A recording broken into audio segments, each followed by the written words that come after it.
Hello, hello, hello, everybody. How's it going? Life on 18 Wheels here. Fly Rabbits in the building. How you guys doing? How you guys doing? We have a special guest in tonight. Fidel, what's going on, buddy? What's going on, Chief? Yo, What happened to James? Where did he go? I have no idea. He just dipped out or something? Yo, Let's just wait till he get back in, man. Let's see. While we're waiting on him there, let's see what we got. What we got. Army Kane, first in the building. KO showing up. Yeah. Well, he didn't steal your thing, but it's close enough, right?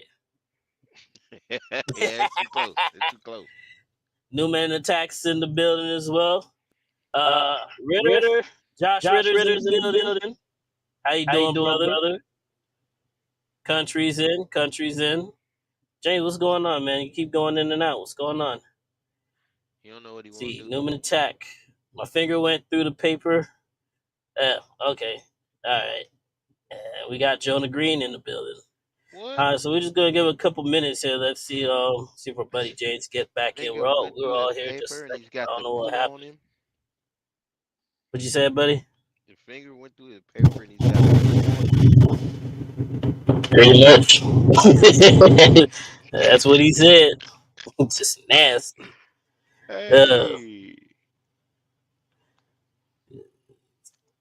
Hey, that's just crazy, man. What happened to him, buddy? Okay, here we go. All right. Can you hear me You now? good now? Yeah, we can hear you now, man. As soon as you hit the live button, man, everything went to hell for me. I didn't have any Shoot. sound or nothing. Damn. How you doing, by the way, man? How was your week, James? Actually, it's pretty good. Pretty good. I'm not going to give a lot of details about my week because I'm going to do a video here. I was going to do it earlier, but I didn't. But I'm going to try and do it tomorrow. I don't want to go into a whole lot of detail about it. Gotcha. How about you, Fidel? How's your week, brother? man, my week's pretty awesome, bro. Your weeks are always pretty awesome, aren't they? You know, you gotta make them do what you can make them do and do what they do, and that's how you do it when you do it. There you are Pretty talking much. in That's those tongue twisters that you have.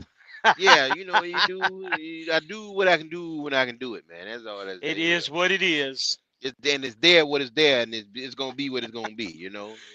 Hey, I don't know if you watch the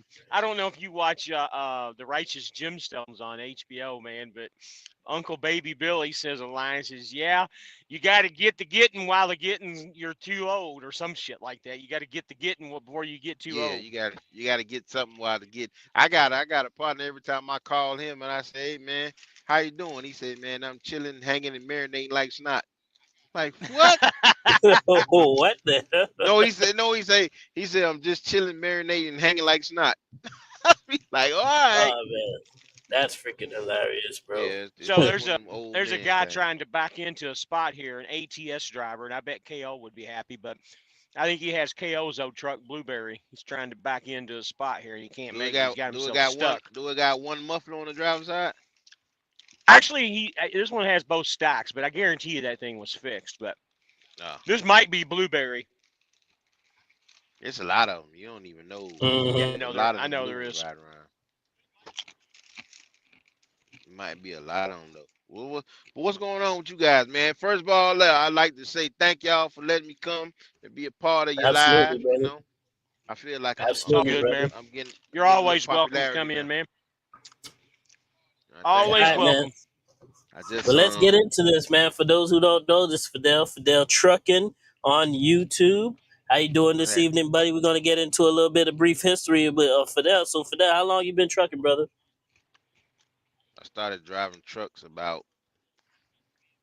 I think I've been driving like 16 years now, man. I started driving in 08. Oh wow. I started driving in 2008 when it wasn't no such thing as an Omnitrack, and it wasn't no such thing as a GPS, and you had to get you a map book and find out where you're going. And when you got your load, I think your truck, man. Whose truck is mine? Yours. It's not mine. What are you hearing? Oh, I hear your truck. But what I was He's doing a regen. what So, I but anyway, what was I man, go back what to the was I story, saying man. before I was interrupted by the international? Oh yeah, I started in '08. I got my CDLs at the CDL school in Miami, Florida. First company I got on with was Covenant Transport out of Chattanooga, Tennessee. I lasted about a year there. Left there, went to PTL out of American Kentucky. I lasted about 5 months there. I left there, and then where did I go? I ain't worked for like a little while, and then I went to an owner operator. I worked for him for about 3 months, and then after that owner operator, I got mad at how he was trying to pay me and wouldn't pay a brother right and all that. So I left him, went to JB Hunt, and from JB Hunt to Dart, and then I left Dart, went somewhere else. Man, I done worked for about 8, 9 people, man. Yeah, Can you guys 16 years, man. can It was you about guys what? hear me okay? Yeah, Yeah, we can hear you. Okay. My phone keeps going off for whatever reason, but I disconnected it. Yeah, I remember those days too, because I started in '06, kind of the same time period, and I had a laptop computer that I would sit in the passenger seat for GPS and shit. Remember the old Microsoft GPS at Maps and shit? That's what I used to get around, dude. They didn't have we no had GPSs back then. we had this big old box. It was about this Uh, big. It was called a Qualcomm. It had I a remember screen those. that was this long and this skinny. Mm-hmm. And what they would do is they would send you your whole route in the Qualcomm. They send you your fuel stops, how much fuel they want you to get, and they send you all that, and you had to write it down and like put it somewhere on the dashboard so you wouldn't forget. And then you know how everybody like to go to Google Maps and go to all that stuff to find it. You had to actually get your map book, look at the city you was going in, look at the actual city, and try to find the roads that you wrote down. And look, man, that's when trucking was trucking. I was on paper logs back then. I wasn't on it. I came in paper log time. Oh yeah, I remember that too. I remember. I Yeah, never really paper did a log. whole lot of paper logs because, like you said, they had the old Qualcomm, and a lot of companies used that Qualcomm pretty religiously back in the day. Yeah, cause like I ain't even gonna lie to you, man. I learned how to cheat a log back then. I'm pretty sure everybody did back then, man. I got spoiled, man. I ain't never experienced none of that stuff y'all talking about, man. I started when GPS and everything was just standard though. We had How Android long? phones How when I long you? started How long driving. you been driving? About 8 years now, since 2017 and All right. 2017. I ain't gonna call you a COVID driver. You wasn't a COVID driver. No, I'm not a COVID driver. I did not come out of here because of COVID, man. Shouts, I was shouts out out to here all the before COVID that happened, drivers. boy. Shouts out to all the COVID drivers that ruined the trucking you, industry. yeah, no shit. That's 100% true. But hey, just seriously, D, what did you do before you drove a truck? What kind of work did you do? I I don't even was know. I used to work in at the theme parks. SeaWorld, Universal. I actually started my gig out at SeaWorld. I spent quite a few years there. You was I checking became an tickets. assistant lead manager and all that shit and whatnot. So You were in the little refreshment stand selling hot dogs. No, he was in. no, He was in a I little. was in He was in a special. little ticket. He was in a little ticket booth with the little fan I and was pointing on doing the back of his special. head. No, no, no. I was not one of those people. Nope. I did special events, bro. All the cool shit that you could do when it came to food and events. That's exactly what me and my team did, man. We had the grad nights. You had uh, rich celebrities buying out the whole park for the day. You know, that's who we used to cater to. The Bands Brew and Barbecue, the festivals at the stadiums and whatnot. That's what we used to specialize. What me and my team used to specialize in. And And Mm-hmm. you then I gave became an all. assistant lead. And you gave all that up to come sit in the truck. It wasn't nothing but $14 an hour, man. I had to go make some real money, boy. You gave When I all that started up to come having sit in the truck. babies, dude, I had to go somewhere else. What you You should talking learn how. about, You should man? have learned how to pull out. I bought you a PlayStation. Shoot, I don't know what that is. What is that? Where did that come from? Pull it out. Yeah, I What feel is you. that? Shoot, 4 kids Hey later, man. I James, ain't what never what learned my what you was lesson. doing? What you was doing before driving trucks, James? Buddy, in my previous life, I was a police officer for 19 years. Whoop whoop. I've done you get that. the popos. Buddy, I've done all kinds of stuff. I got out of that in 05 and got into the trucking deal. Was in it for, I don't know, about a year, and then got into a local gig where I was working for Anheuser-Busch delivering beer, and then went and sold cars for a little while after that, and then went back into the beer business with Miller Coors, and then went back into car business again after that, and then did that until 2020. And then I got back into trucking again after that again. So, and I've been in trucking ever since. Just kind of back and forth, man. Trucking and car sales are the only two businesses that you can get in with really no money and reach six figures with no problem. I went back and forth, and honestly, if anything ever happened, I'd go back into car sales again. Not that I really want to, but I could. I was pretty good at it. I mean, I wasn't the best, obviously, but I was pretty good. I was always out of 50. I say 50 out of about 30 salesmen. I was always in the top 3. So. Okay, that's what's up. You gonna start reading some of these comments?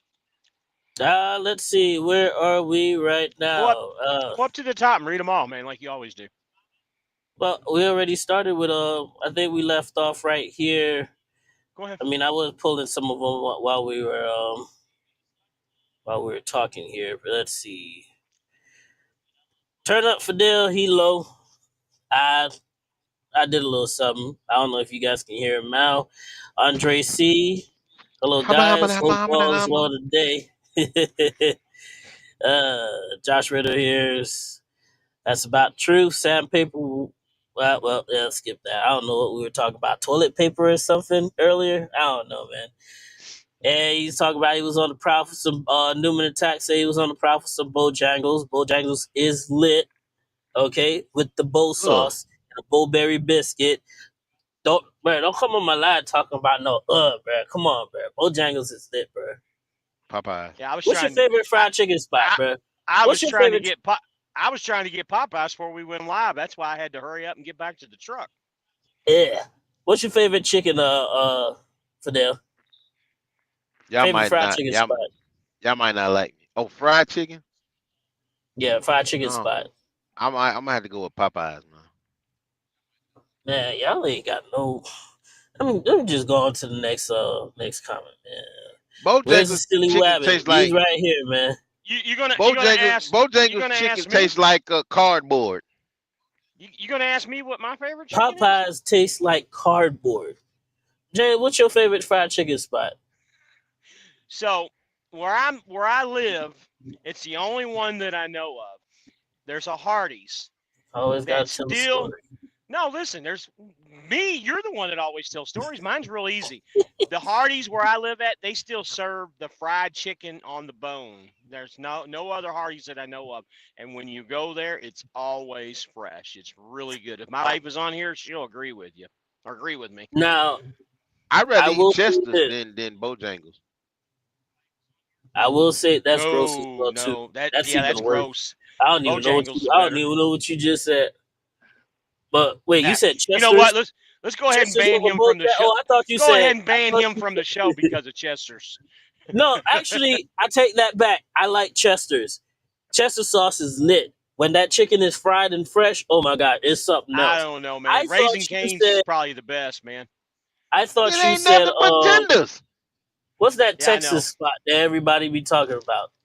Church's Chicken. That's trash. Okay. I thought you said Church's Chicken. That's just nasty. Church's is a Texas spot? Yeah. Yeah, Church's Chicken is Texas chicken. They actually changed their name to Texas Church's Chicken now. That's funny. I didn't know that. It's disgusting. It's trash. It depends on how hungry you are. So, G80 Sean, I'm glad you're there in Green Bay getting your truck. The only problem is you were supposed to have called me a couple weeks back. I remember you sent me, I think it was an email or something on here. I'm glad you're getting your truck, but I guess we'll go ahead and spoil it. But I'm no longer at Schneider. I'll put out a video here the next day or so. Why? Hey, I thought you were still at Schneider, man. When you left? Yeah, right. There's a lot of details to Stop that messing, G80, Sean, but stop if you would have messing. called me, I would have given you the heads up. But that's okay. We got David in the building. Good evening. Finally getting alive tonight. Usually watch replay early Monday mornings when driving. Well, we appreciate you coming in, David, man. Much love. Much Don't watch appreciated, don't man. watch the don't watch the lives while you're driving. Don't admit that. You listen to them. Yeah. I don't, man. I I ain't hear got you, nothing Jonah, for man. I that. Whatever remember he that too. does on his spare time in his truck is whatever he does in his truck. I ain't got That's nothing. I can't say nothing that's about that. that's when trucking was trucking, man. That was the good old days, Uh, man. Hey, Trucking was Jonah, trucking. how's Jonah Hurstbot? Green How's say you Hurstbot remember going? those days. I guess Jonah was out there doing those times too. He had a map quest, everything basically. Hey, Jonah, how's Hurstbot going? Put some comments in there. Let us know. Mm. He I heard says, these some. "Is the couch in the shop? We haven't seen it lately. What are you talking about? I'm sitting on the couch right now, brother. Hello, right here. I'm at home, man. I'm not in the truck. Keep telling y'all that. Todd's in the building. Trucker Todd, good evening. Car business and trucking are hard to get out of once you're in it. James, how hard was it for you to leave cars? At the time, it wasn't hard at all because I wasn't making any money there towards the end. You know, right around the beginning of COVID, everything just kind of shut down, dude. And that's why I got back into trucking. Yeah, So you cause you were in couldn't. trucking first, then you went to cars, and then you went back into trucking? Or Buddy, you was cars, I've done it like 3 or 4 times back and forth. just back and forth? Oh, Hmm. okay. You know Mac how I am. T says, I don't stick around with shit. Mac T says he has hairy legs. Somebody please give this guy a razor and some shaving cream, please. Trucker Todd back in the building again. Says Raising Cane's is his choice. I've never personally had Raising Cane's, so I can't speak on it. Okay. But there are some people who are in the camp for Raising Cane's, and there's some people in the camp for Zaxby's. I've I had went to Zaxby's. Raising Cane's. I went to Raising Cane's, but I left Raising Cane's when I found out they ain't got nothing but nuggets. But don't they have chicken tenders? That's all they That's the have is same thing. tenders. That's the same thing. This is an overgrown nugget. That's it. It's just an overgrown nugget. Hey, listen. Right now, this something I want y'all to answer, and this will let me know if I'm gonna continue to be y'all friend or not. And people in the comments, I need y'all to put these in the comments now. Okay? Go ahead. There is chicken, and then there are nuggets. Hmm. There's no such thing as a boneless chicken wing. Hmm. I Agree. 100% agree with you. Thank you. Yeah. I was gonna say, cause I get tired of people saying I went to where did I go? Hooters, No, the wing Wing spot. House, Buffalo Wing Wild stop. Wing, No, I went to Wingstop. Wingstop. Yeah. And Yeah. I asked them for a 10-piece. They gonna ask me traditional or boneless. I almost cussed at them people and said, what the hell I come in here for? If I want some nuggets, I go I somewhere came and for get some some damn nuggets. chicken. I ain't come for no motherfucking nuggets, man. I If I said wanted chicken some nuggets, wings. I tell you I want some nuggets. Chicken wings. If they boneless, them nuggets. Them nuggets. Y'all, I can't stand people out there, oh, I had some boneless chicken wings. You had some damn nuggets. Now, whatever those nuggets are made of, that's a whole different story right there, man. Let's see. They Jonah Green says, so far so good. They've been keeping me rolling at about 2,800 miles last week. Nice. Probably took him a pretty nice paycheck there. I get canes every time I'm on home time at Mac T. Alaska Hall's in the building. Good evening. Where are you at now, Rabbit? The people want to know. Stop hiding the secret. Just tell them. Or just I'm wait till back. you make your video and then you can tell them later. I'm back. I'm back at F2F, guys, doing the same thing I did before. I got tired of all the total control that Schneider had. If that makes any sense to Well, you speaking guys. of which, man, let's talk about Schneider, okay? Let's talk about this total control. What was going on? What was your decision to leave? That What that will pissed be you in a off, brother?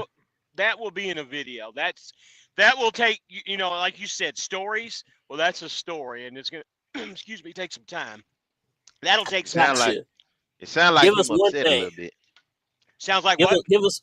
I say it sounds like you upset a little bit. I didn't hear you. Sounds what? I Hush, said it Keith. I sound didn't like hear.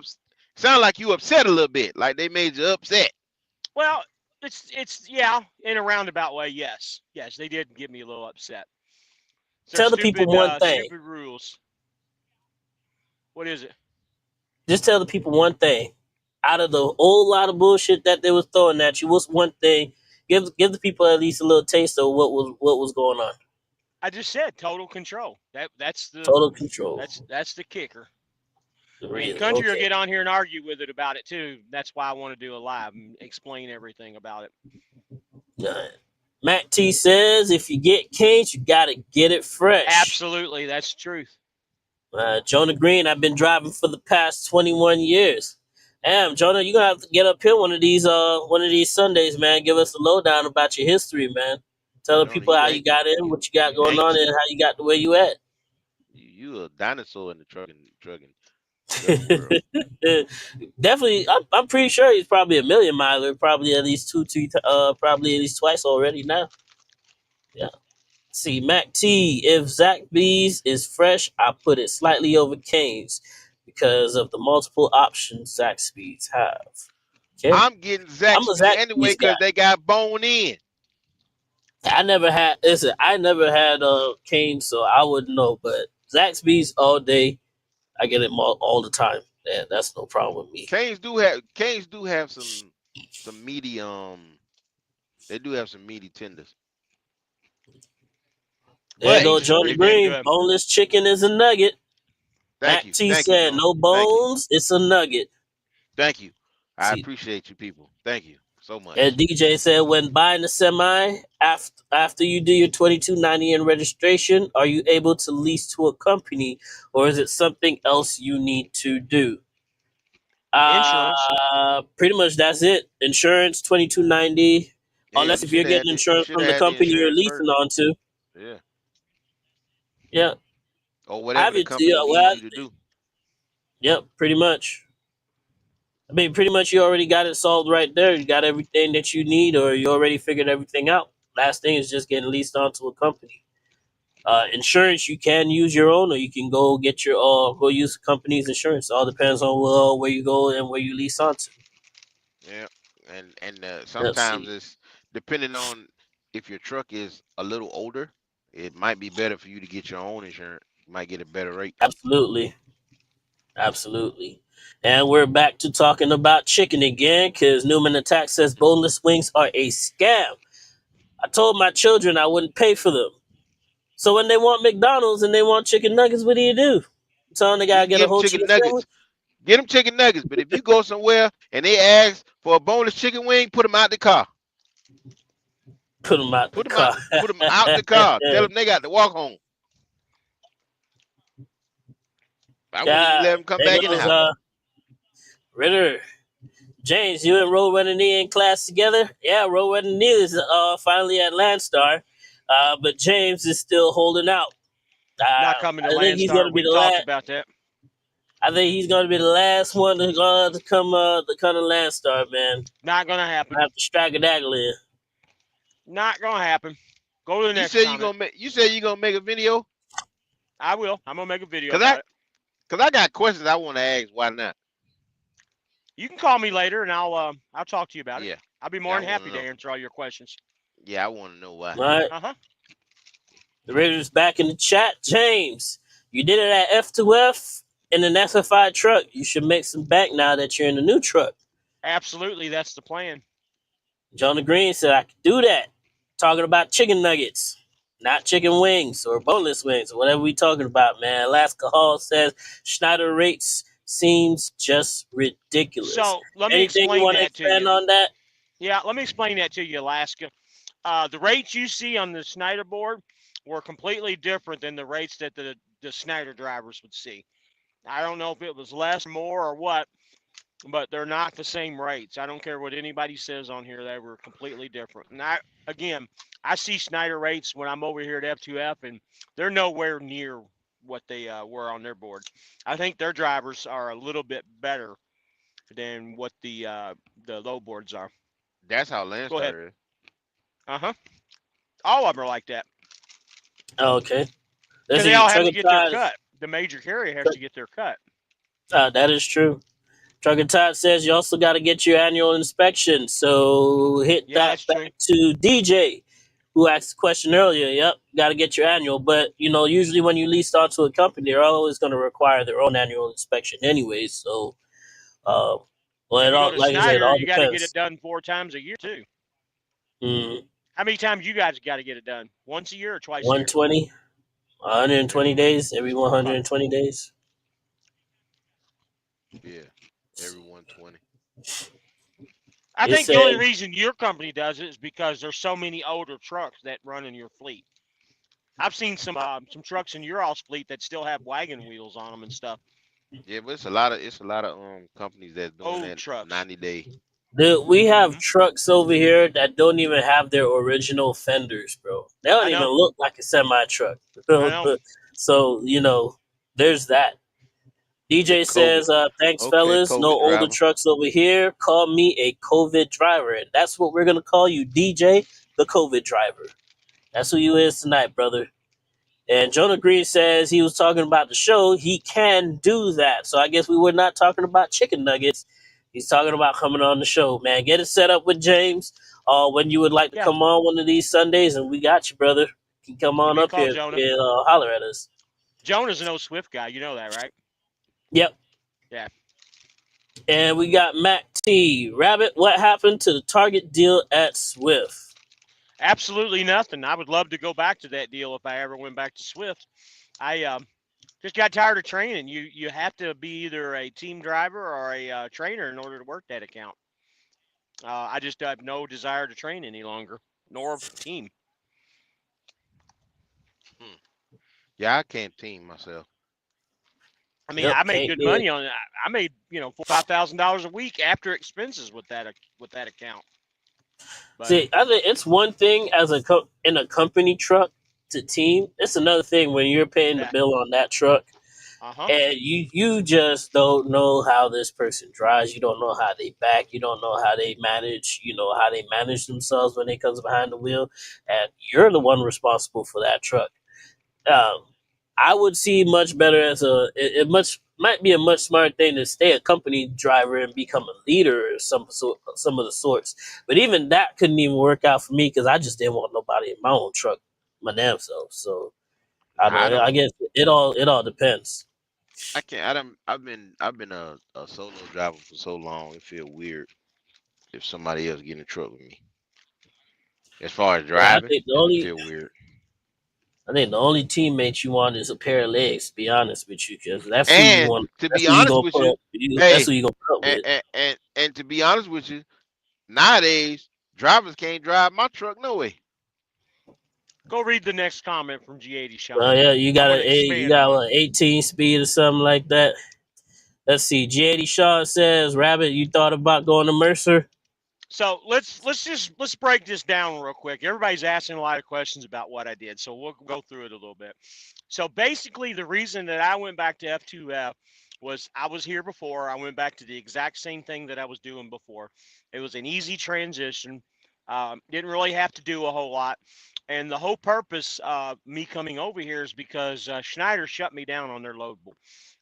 When you don't follow their rules, and it's not that I did anything wrong. I got caught doing PC going home. Now, when you go personal conveyance and you do everything under their rules, no trailer, no load assigned to you, you can't get any more personal conveyance than going home. I went PC twice, once from going home, and one time I was stuck in Atlanta at a receiver for about 4 hours, ran out of hours, and PC to the closest truck stop, which was about 30-something miles away, PC'd out of there to the truck stop to a safe haven in the middle of the night. Anybody that knows Atlanta, there's not a lot of choices in Atlanta, so unfortunately, I had to go to Jackson, Georgia. Well, under Schneider's rules and the way they do things, they did not like that, nor did they like me going home because their late shift did not detach the trailer from me. So in their eyes, they saw that I was still under a trailer and a load, which was total bullshit. Nothing that I did wrong. Well, this just didn't happen one time. This happened 2 times previous, and I think I even talked about it in one of my videos. So the third time was a no-go when they shut me down on the load board. Fortunate for me, I was booked up for about a week. I'd already made my plans to leave. I had everything together, had everything done with F2F.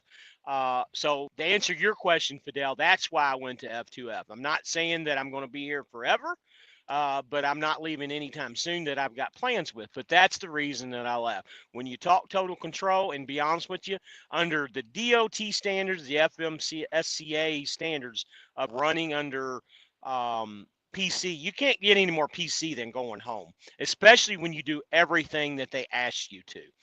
I violated absolutely zero, and they still shut me down from the load board the third time for the exact same thing that they did the last 2 times. And when I called in the last 2 times, they even told me that I was right. So third strike, you're out. That's why I left Schneider. They told you right. It's still, Yep. it's still But guys, I was making.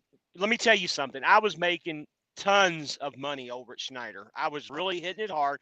Not only was I making good money running at Schneider, but I also lost about 20 grand leaving because I had 4 people that were, and again, I didn't recruit anybody to go to Schneider. I want to make that perfectly clear. I did not recruit anybody, but I did have 4 guys that decided they wanted to come.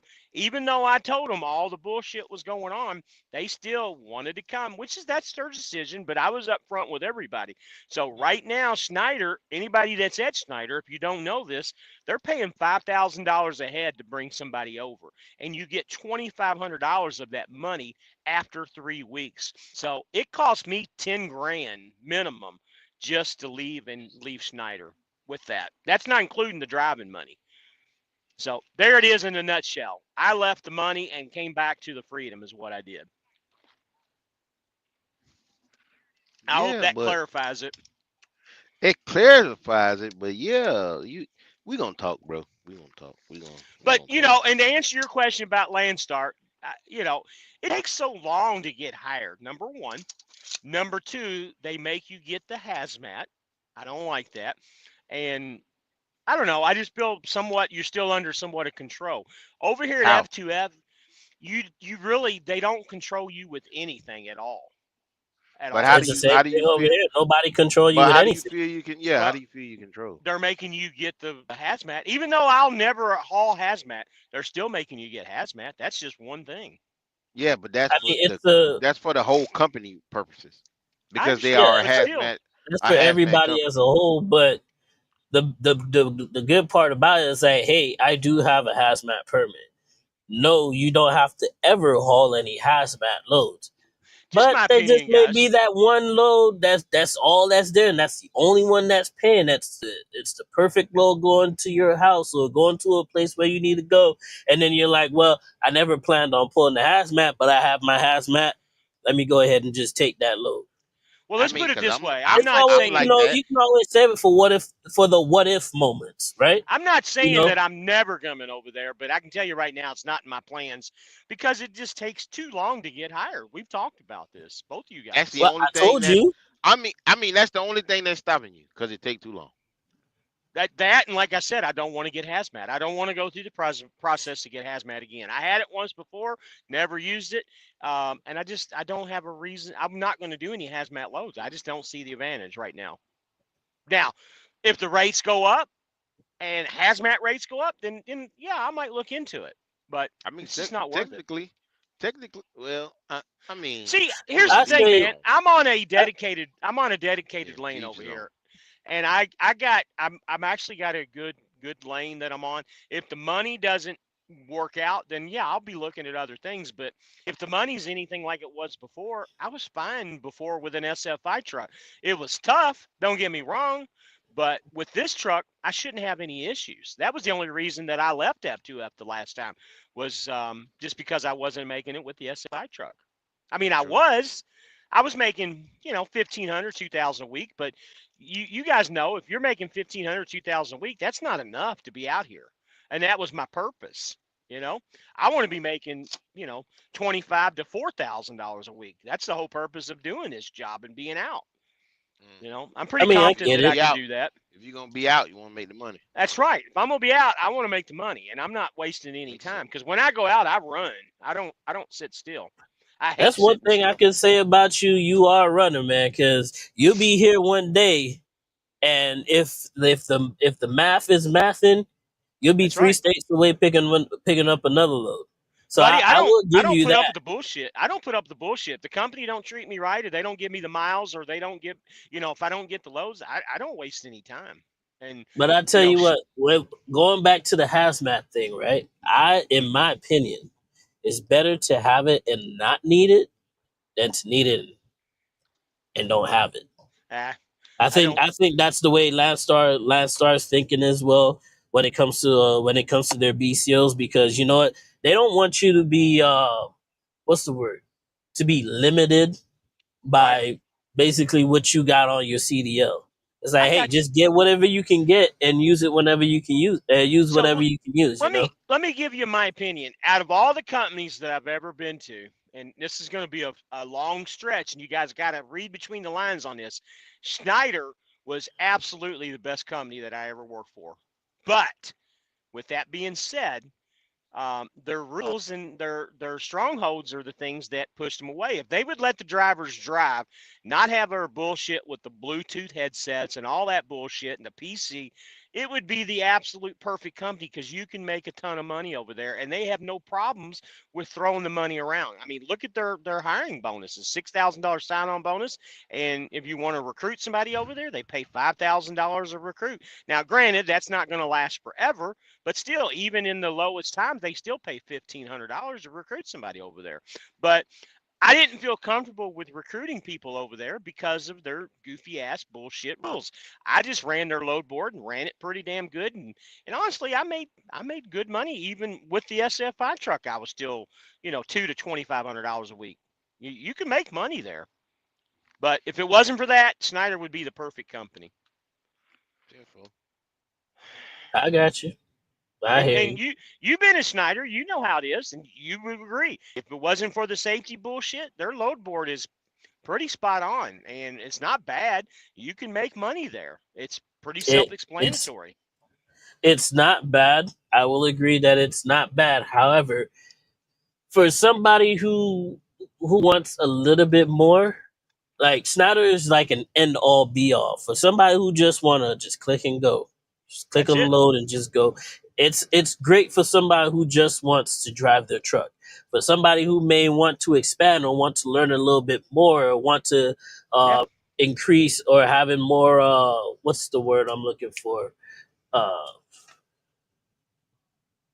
engaging with other people, like building relationships, Gosh, that's not the fuck place all that that where shit. you want to go I to. would just like to click and go. But Newman Hey, Attack. Hey, hold on a second. Newman Attack just made a thing. If Big Orange gave me a split sleeper, I would start tomorrow. That was another thing that really that slowed me down. Not having the split sleeper berth. That was because honestly, if you have the split sleeper berth, you'll never. Honestly, you probably will never ever reach your 70 clock. Because when I was here before, I used it religiously, and I never reached my 70 clock. that was my biggest pet peeve over at Schneider, man. Mm-hmm. Because there's been plenty of time where I would lose out on a good load because I didn't have enough time, but I knew if Exactly. I could have split it, or there were loads I was taking, I end up being late, and I can't do no split sleeper and still be on time. So yeah, that was my second biggest pet peeve over there as well too. All right, so let's see. J Squared hit says, "Good evening, y'all. Hey, I team drive as an owner operator. Yeah, but you got your old lady with you in the truck, don't you, as a team driver? So it can't be that bad. If she gonna give you a headache, at least let it be somebody that you know and you love, and somebody who essentially lives with you instead of a random person."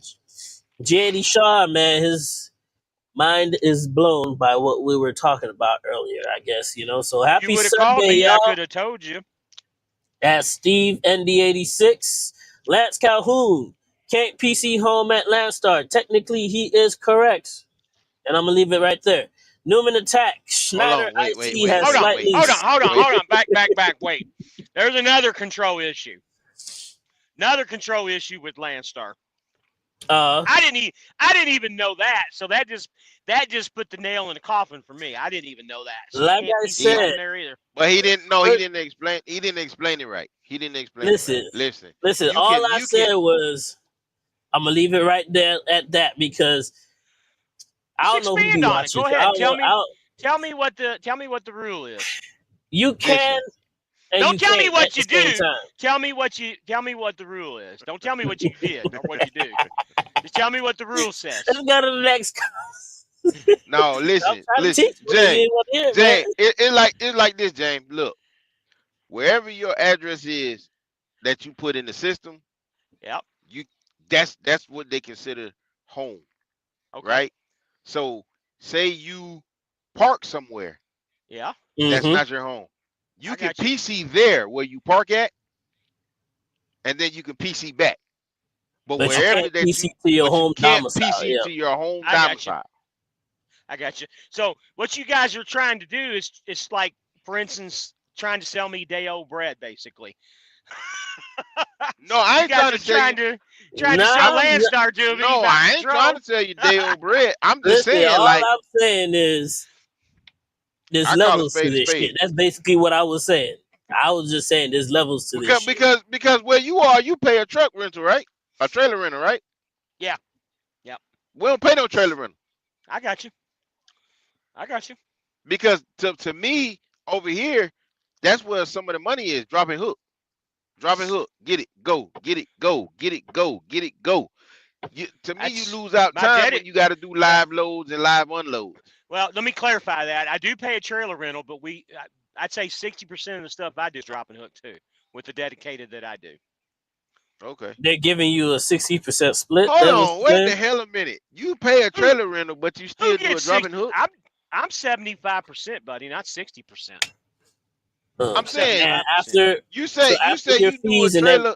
Go ahead, Fidel. All right, You one say person you do at a a time. trailer rental. You say you do a trailer rental, but you do dropping hooks too. Yep.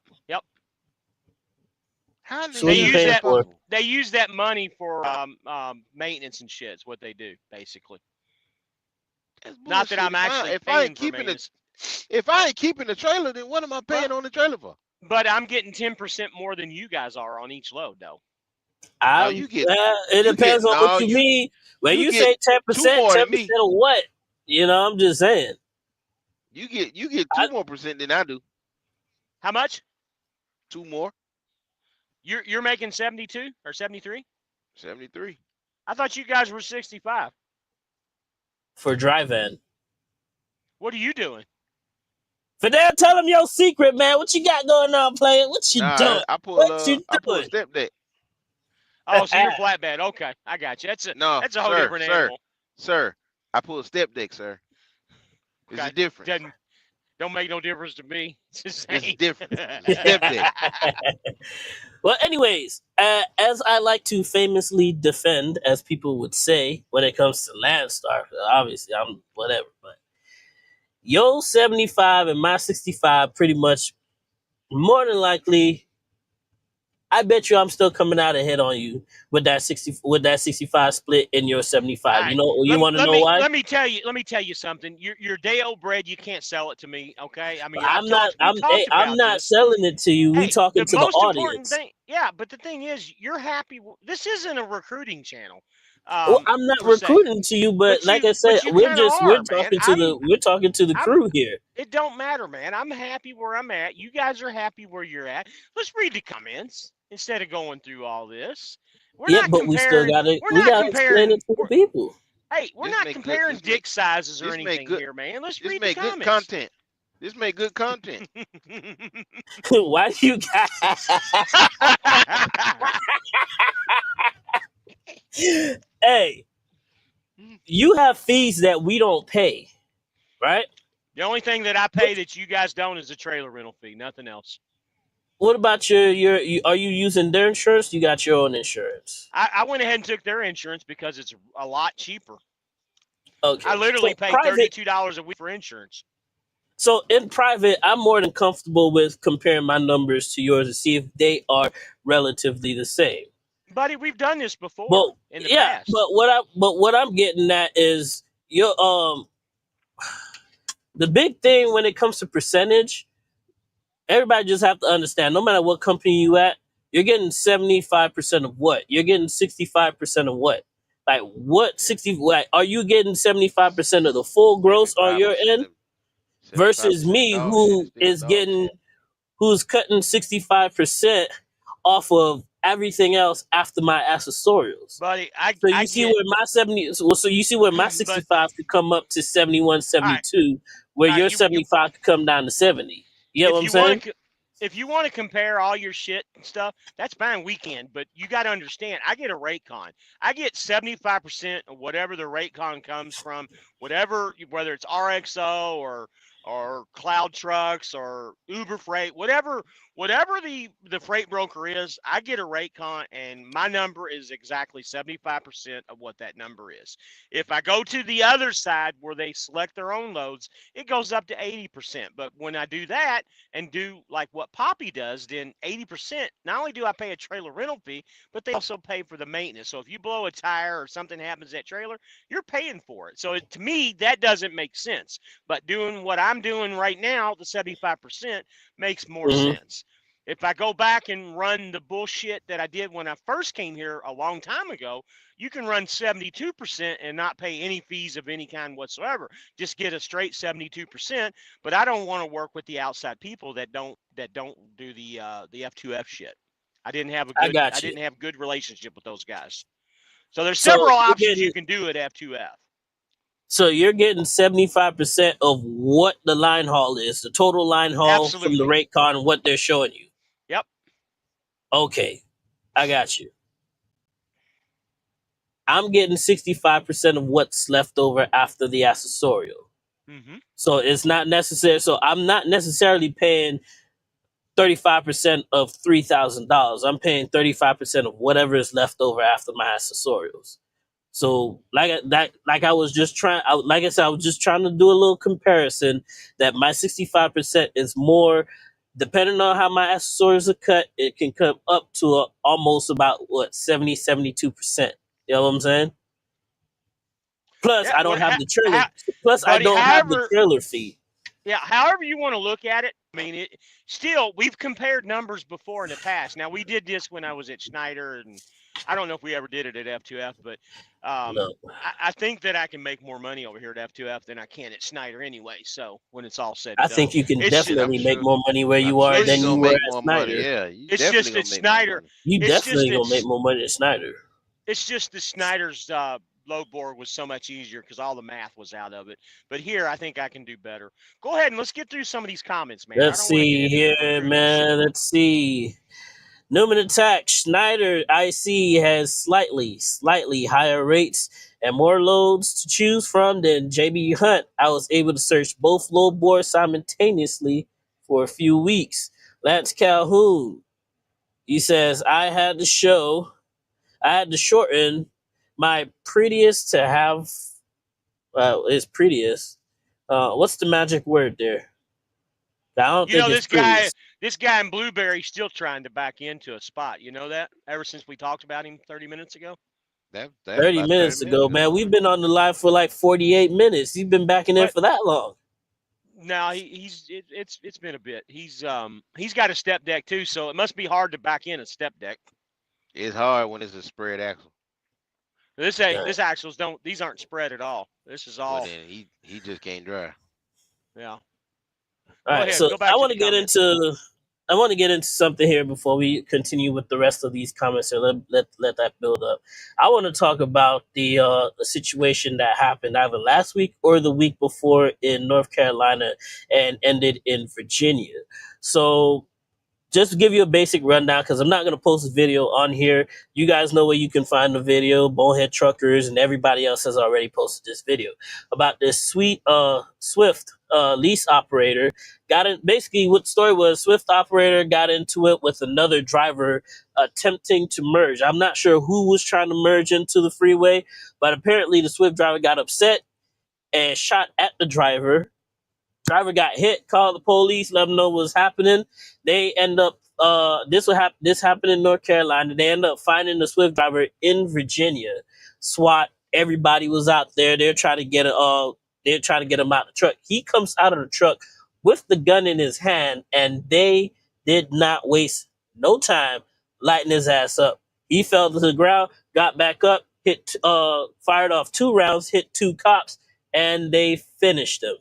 Fired off 2 What shots is my going ass. on in trucking, man? You guys' opinions, let me hear it in the comments. Fidel, you go. Let me hear it. He ain't fired off 2 shots. He fired off 6. He shot 6 times? They hit him 2 times and made him fall. And he fell, and then he got back up and he shot 6 more times and he hit 2 officers. Shit, I thought he got hit 6 times, fell to the floor, got up and hit him 2.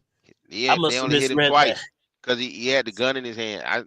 You can see the video. In the Yeah. video, he raised the gun, like he almost raised the gun. They hit him twice, pop, pop, and he dropped. And when he dropped, he rolled over like that, and then he rolled back over, and then he shot 6 times, and he hit 2 officers, and then they just let him have it. All of this because somebody got angry over merging.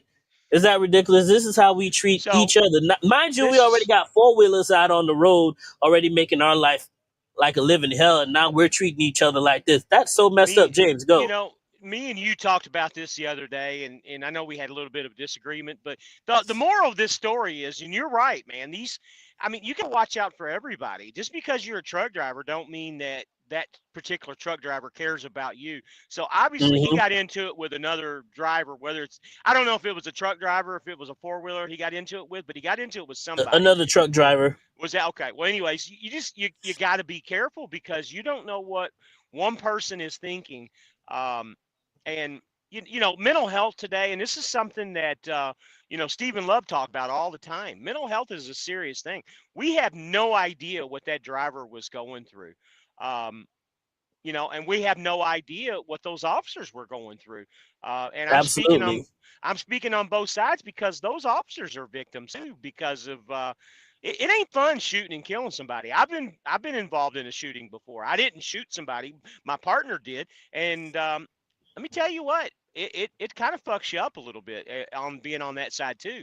Not saying, not get into the details, anybody did anything wrong or anything right, but the moral of the story is this guy obviously had some issues wrong with him, whether it was anger issues, mental health issues.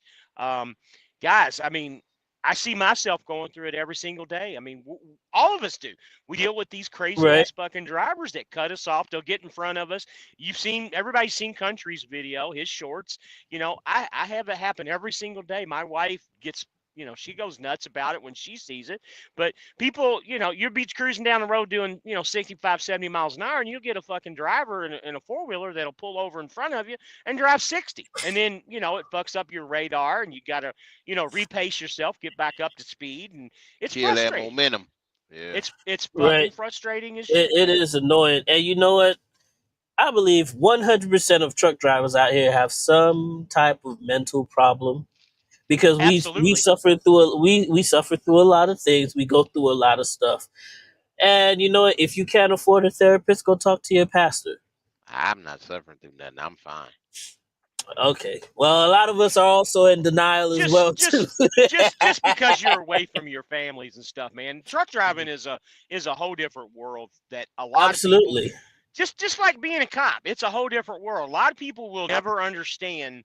And that's why me and you kind of got into a little bit of heated argument, because you'll never understand what it's like to be in a cop. You'll never see the shit that I saw. You'll never go through any of the shit. And same thing with the truck driver.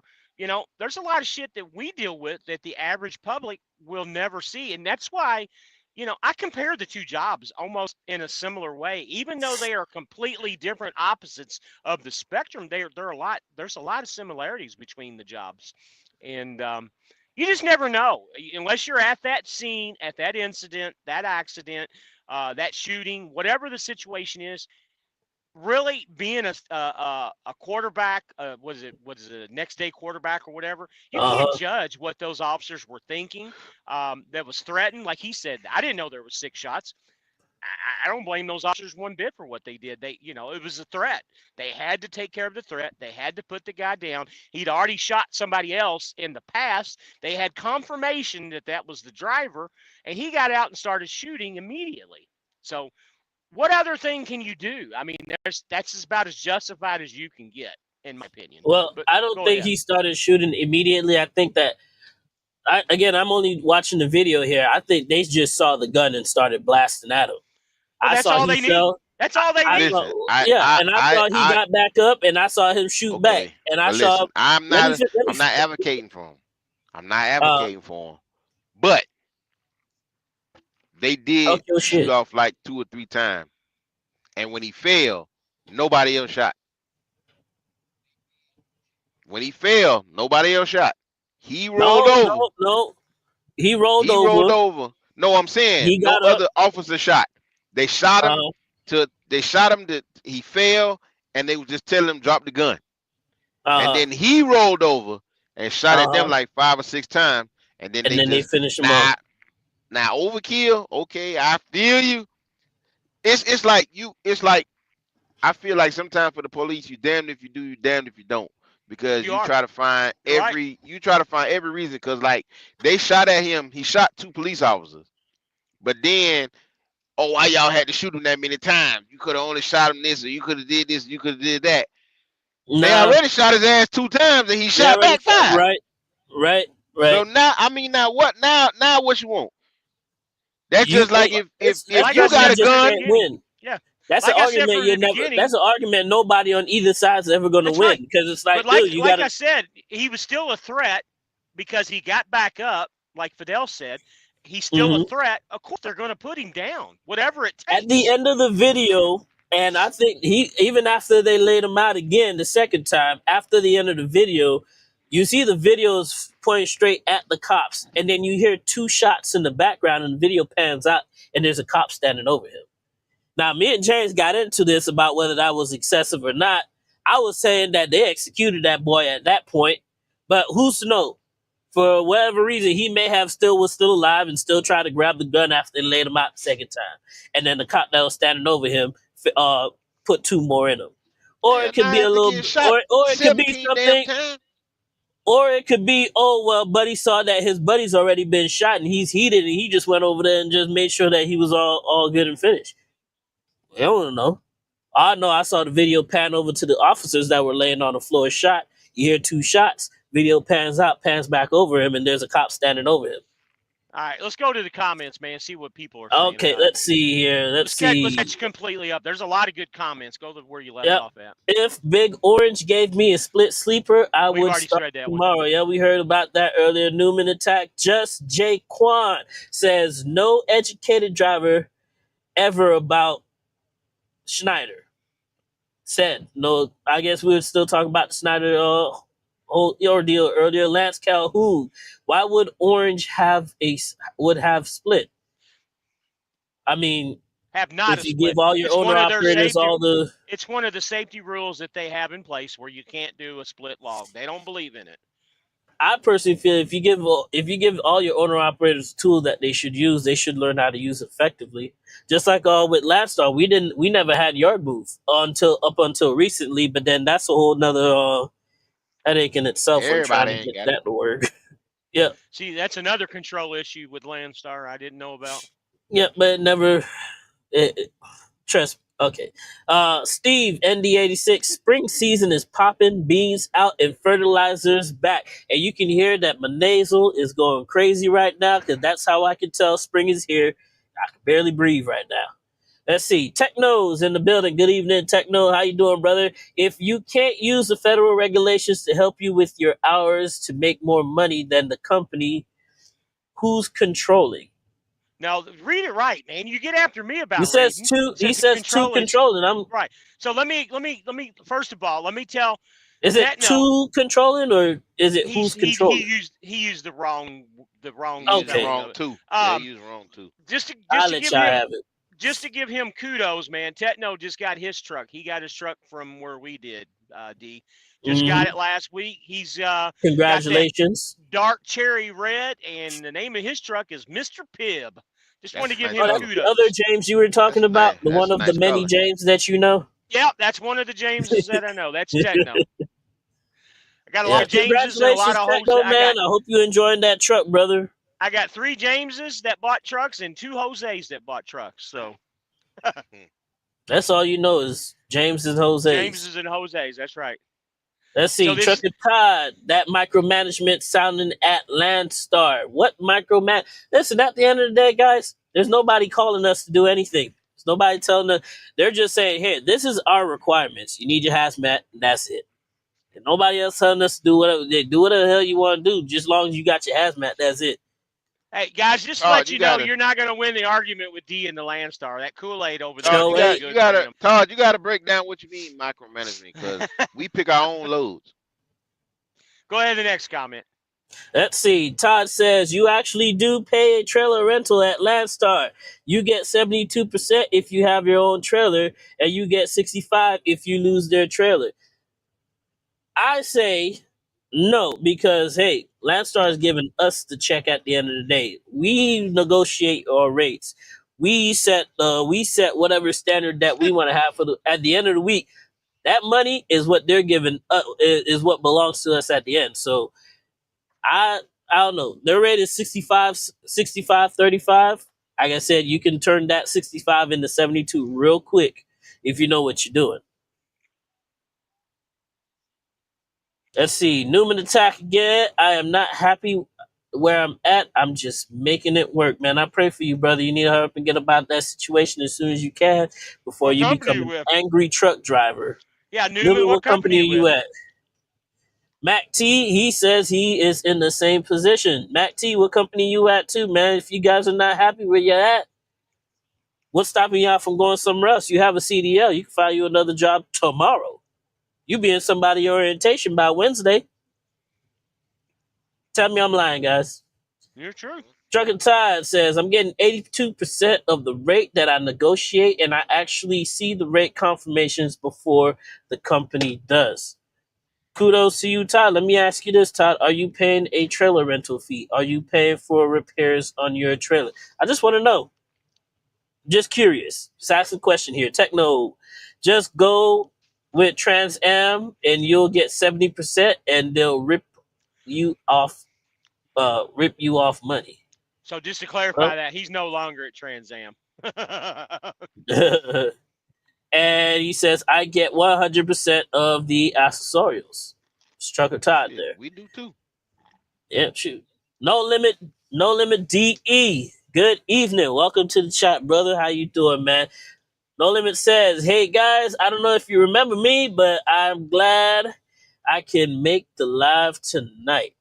We appreciate you coming in, brother, man. Thank you for showing love. Thank you for coming in. Jonah Green. I think the other driver was trying to merge. Now we're back on the whole Swift owner-operator situation. Well, we're not back on it.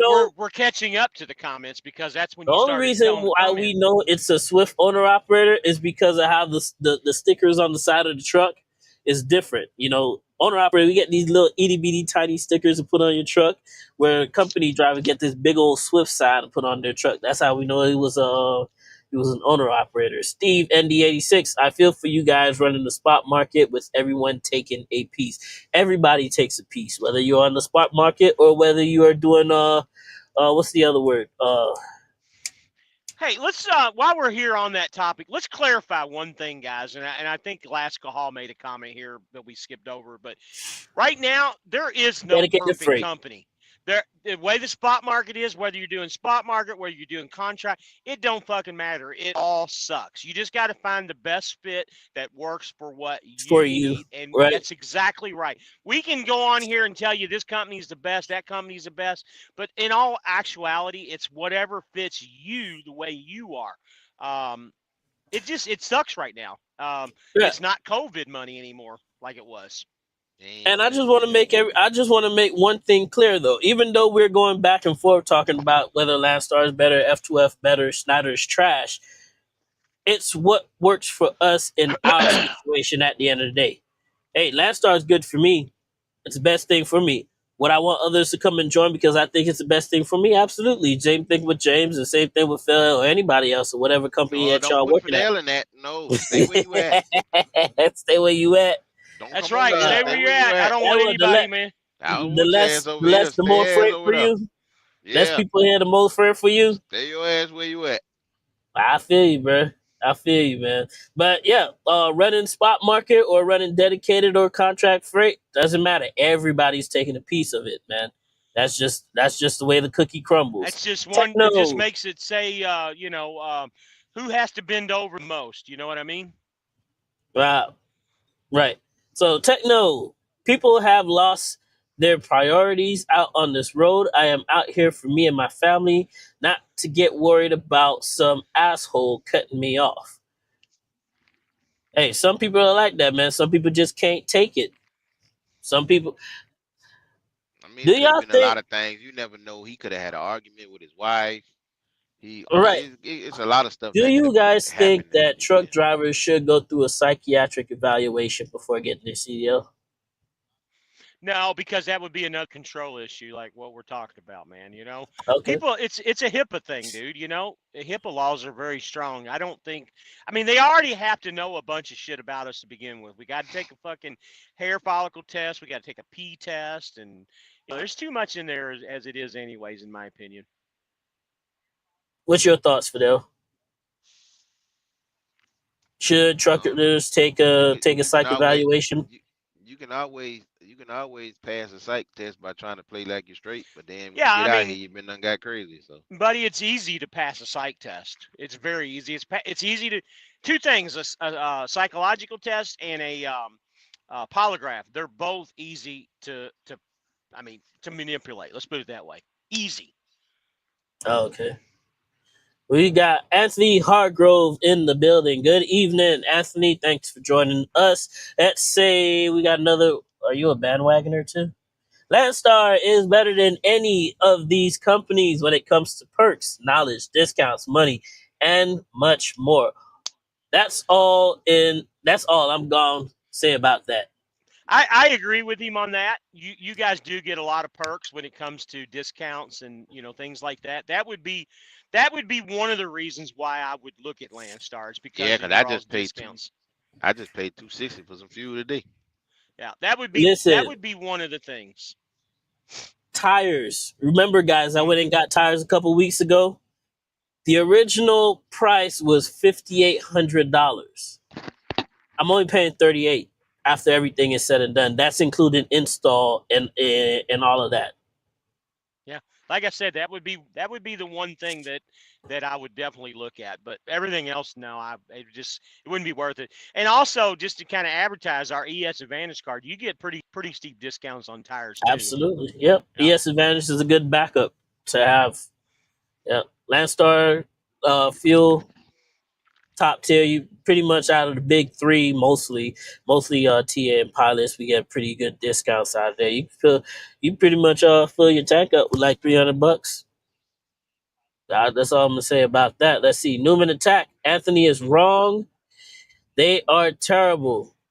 All right, so we got a little back and forth with Anthony over there at Newman Attack. We're gonna see what happens in the rest of the chat, man. He says it's wrong. The two Landstar drivers are saying it's right. So we're at 3-1 there with Newman Attack. John T, good evening. How you doing, brother? Thanks for joining us. Our safety is over the top at the Big O. that's right. Who's the Big O? Who's the Oh, big O? Orange Snyder.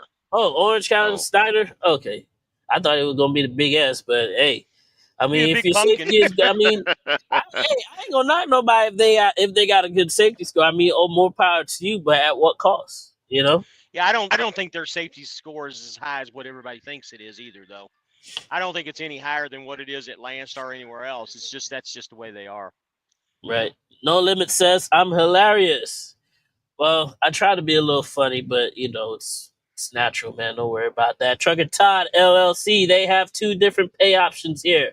One of them, you make a trailer payment, and one of them you don't. In both cases, they pay for trailer repairs. So you got the option to pay or not pay for a trailer, but at the end of the day, if anything goes wrong with that trailer, you're out of pocket for it. Understandable. I can get that. Hey, every company has their give and takes. At the end of the day, it's what works best for you. Are you willing to if I'm Are paying you for a willing to pay trailer, for a rent? if I'm paying for a trailer, I get to do what I want to do to it. What about you, James? Yeah, I mean again, when it comes down to it, I think all these companies, and again, I'm going to go back to all the companies. honestly, you guys, if you don't know it, you really work for a mega carrier. We can go back and forth on this. The mega carriers have control of just about everything. Excuse me, Going sir. back to I work for a freight. I partner with a stop, freight stop, logistics stop. company. Let me finish. So when it all comes down to it, I don't care what company you work for, whether it's F2F, Landstar, Schneider, JB Hunt. They all have control. Now, granted, I work for the smallest of those companies, which is one of the reasons why I like them. There's only 450 trucks that run this right now. But when it all comes down to it, dude, they have control over everything. What you're getting paid, how you're getting paid. We really honestly, even though we see the rate cons, we make the decisions whether we take the loads. Okay, well, I'll take that. Well, guess what? These loads that we're all taking, it's all the spot market. It's all freight, the way it's all done.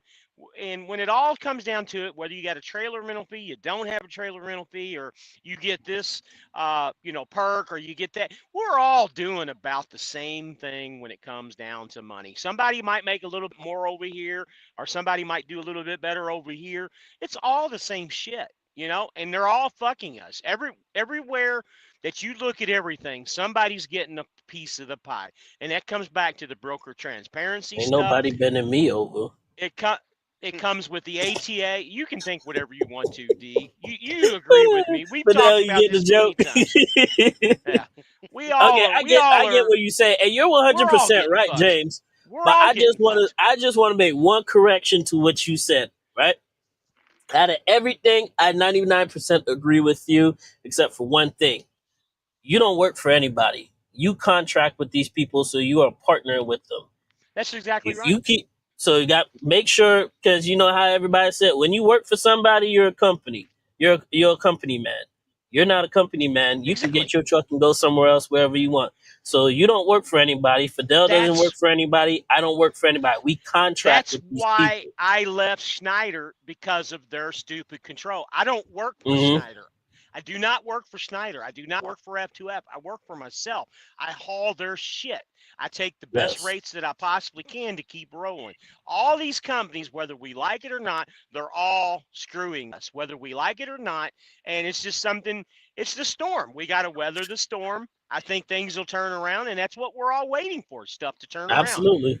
I think it'll turn around towards, like I've said from the beginning, around the third quarter, August, September-ish, somewhere in that area is, I think, when and you can see it on the news, these tariffs that they're starting to impose is actually kind of helping somewhat. The whole purpose of everything going on, and I'm not trying to get into a political thing, they are purposely crashing the stock market, the auto business. Everything is crashing on purpose because they want a reset. And when they get their reset in, and I say they, I'm talking about the administration of the president, when the reset happens, and I'm telling you guys, everything's going to be perfect. It's been done before, many, many years ago, well before I was even born. I'm older than probably both of you guys. I know I am UD. But this reset, when it happens, it's going to be great for all of us. And we're going to be in position. All three of us have our own trucks, and pretty much a lot of these guys are on here have our own trucks. When this happens, it's going to be great. And he keeps talking about it all the time. Whether you like him, whether you don't like him, we all know what he's about, and it's going to happen. Just hang in there. I That's all mean, I can say. Hang in What's there. the next comment before we we see lose what them? we going on. We're gonna see what happens, but we're gonna get into that a little bit later. But for now, let's finish these comments right here. No Limit says, "Well, I didn't know about that shooting. I'll have to try to find the video. You must not be on the internet, sir, because it's been circulating all over the place. You must not be on Facebook." But it's out there for you, man. It's out there for you. What's American up, Trucker American is in the Trucker? building. Good evening. How you doing, brother? Hello, everyone. American Trucker says Low Mountain or SFI. I've done the SFI route. James have done the SFI route. Fidel has not. I say Low Mountain. I I James? mean, say, go ahead. I say, it's two parts to that answer. Yeah. Um, Lone Mountain, as far as payments, as Right? far as affordability, but SFI, as far as equipment. Yeah. I agree Makes with Fidel. sense. That's I agree exactly with what that. I was Makes going to say. sense. At the end of the day, the end of the day, like you said, the whole thing is what can you afford? Which way do you want to go? right. They're Me both great options. personally, I feel like if you're new to being an owner operator, or you're just a savvy guy that don't want to spend a lot of money, get you that used truck. Learn on the truck. I'm gonna Because be honest with you. this I this don't is even another think that. step that you're taking after you become a truck driver, and you got to ask yourself: is that something that you really want to get yourself into? Are you dipping in your toes into it Listen, for the right reason? I Would you don't rather know how be you out guys. a couple $1,000s, or would you Go rather ahead. be out almost $100,000? Let Fidel say what he's going to say. How do you guys feel? Because me personally, I feel like this. I don't feel like I. Okay, if you've never bought a truck and you've never owned a truck, I feel like you should go do a lease. The reason why I say go do a lease is because the lease gives you time to understand the business. First of all, you got to go understand Absolutely. the business. You got to understand what you're doing. You get to save your money. Do a lease for a year, so that way, after the lease, you can finally say, okay, this is what I want to do. Let me go and in this year, you're researching trucks, you're researching motors, you're researching this, you're researching everything that you want to do 100%. while you're doing a lease. Do a 100. lease. Too many people want to jump in this owner operator game. Too many people want to jump out here. I'm gonna go buy me a truck. I'm gonna go buy me a truck. You don't know a damn thing about nothing you got going on out here, but you want to come out Mm-hmm. here because you see everybody else doing it. You see everybody else making the money, and then now you're the one that's grabbing the cheap freight, and we all got to suffer for that because you didn't do your research first. So 100%. now, Once you do your lease, now you can say either I'm gonna buy me a truck or I'm going back to be a company driver. That's it. Either one of them. That's it. I think that's the only purpose for a lease. Cause a lease ain't nothing. Like I bought my truck from a lease. I actually paid my truck off. If I'd have used my damn brain like I just said, I wouldn't have paid this motherfucker off. So let me explain something to you. By the way, you're the Shakespeare of trucking, man, because what you just said is spot on 100%. I agree with you. And both me and D, and I'm sure you probably did, we all started out that way. That's how you learn the business, is by leasing and getting started. Whether you do it with a mega carrier or whether you do it with SFI, you are 100% right, Mr. Shakespeare. I like that. That was a good comment. That's it. And again, I also agree with you as well too. Learn how this shit work before you actually jump all the way in. Some people it might work out, but time and time again, and all the evidence is out there showing us that not a lot of people not even make it through a lease. And when I say make it through a lease, is they're not even finishing out the lease, or they're not even getting another truck afterwards. They just plainly just flat out lost all their money, didn't take a step further, but actually take a step back. So it like I said, it all depends. Now here's where we might differ here is when to lease, when to buy a truck. How much experience should you have when you're starting to do things like that? Me personally, I think a year is too soon. 2 years is a little too soon. Maybe at 3, 4, maybe at the third or fourth year, you should be considering it. At your fifth year, if that's really what you want to do, like your third and fourth year, you should be leasing. Fifth year, I think that'd be a perfect time for you to see if to go buy you a truck. It's not about taking too long, but actually knowing what you're getting into. Because at the end of the day, truck driving is a lifestyle choice. You're literally changing your lifestyle when you enter this career. You're not just a truck driver. This is a whole different lifestyle.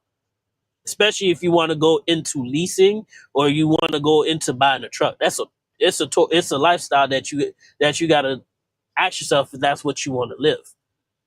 Yeah, I disagree with you on that. We've talked about this in the past too. I think, go into a company driver for 6 months, year, whatever their minimum is, whenever their minimum is, get into a lease, learn the business as quick as you possibly can and get in it. Because the whole purpose is to get in it, make as much money as you can and get out. Let's get back to the comments. I think that's bad. I think that's a bad precedent you setting right there, James, and then let's get back to the comments. Yep. We had this conversation at Max. Max. I'm telling you, 6 months, you don't know dick, excuse my language, about trucking. You don't know nothing about trucking in 6 months. You just learn how to drive by yourself. You just learn how to back into the parking spot by yourself. Now you telling me that you want? They're gonna let you do it because that's the carrier. Okay, it yeah. just Play this note it depends on the Let's put it this way: it depends on the person. How about that? Depends on the Yeah, person. but what percentage of people that you know would actually be set inside and be actually know what they're doing in the first 4 or 6 or even the first year know what they're doing when it comes to truck driving? Most of the time in your first year, you're pretty much learning how not to crash. Yeah. And how to back into a parking spot no more than 2 times. I can't give you a percentage, but I'm sure it's pretty low. Don't get me wrong, but it depends on the person. With me training, I can honestly tell you, with me training, when I trained at Swift, I'd say 2 out of 10 drivers. So let's do 20% would be to the point to where I think they would be okay to lease after 6 months to a year. So if that answers your question, yes, I understand what you're saying. Oh, well, let's take a look at this. We all know Super Ego, right? I remember when Super Ego. There was a Super Ego driver that I had to deal with yesterday. A woman, okay, not talking anything bad about women.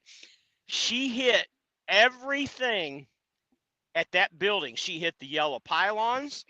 She hit they had big boulders in front of the business to where they had they had everything marked off perfectly where you had to go, and she hit everything. The front of her, she had a brand spanking new Peterbilt.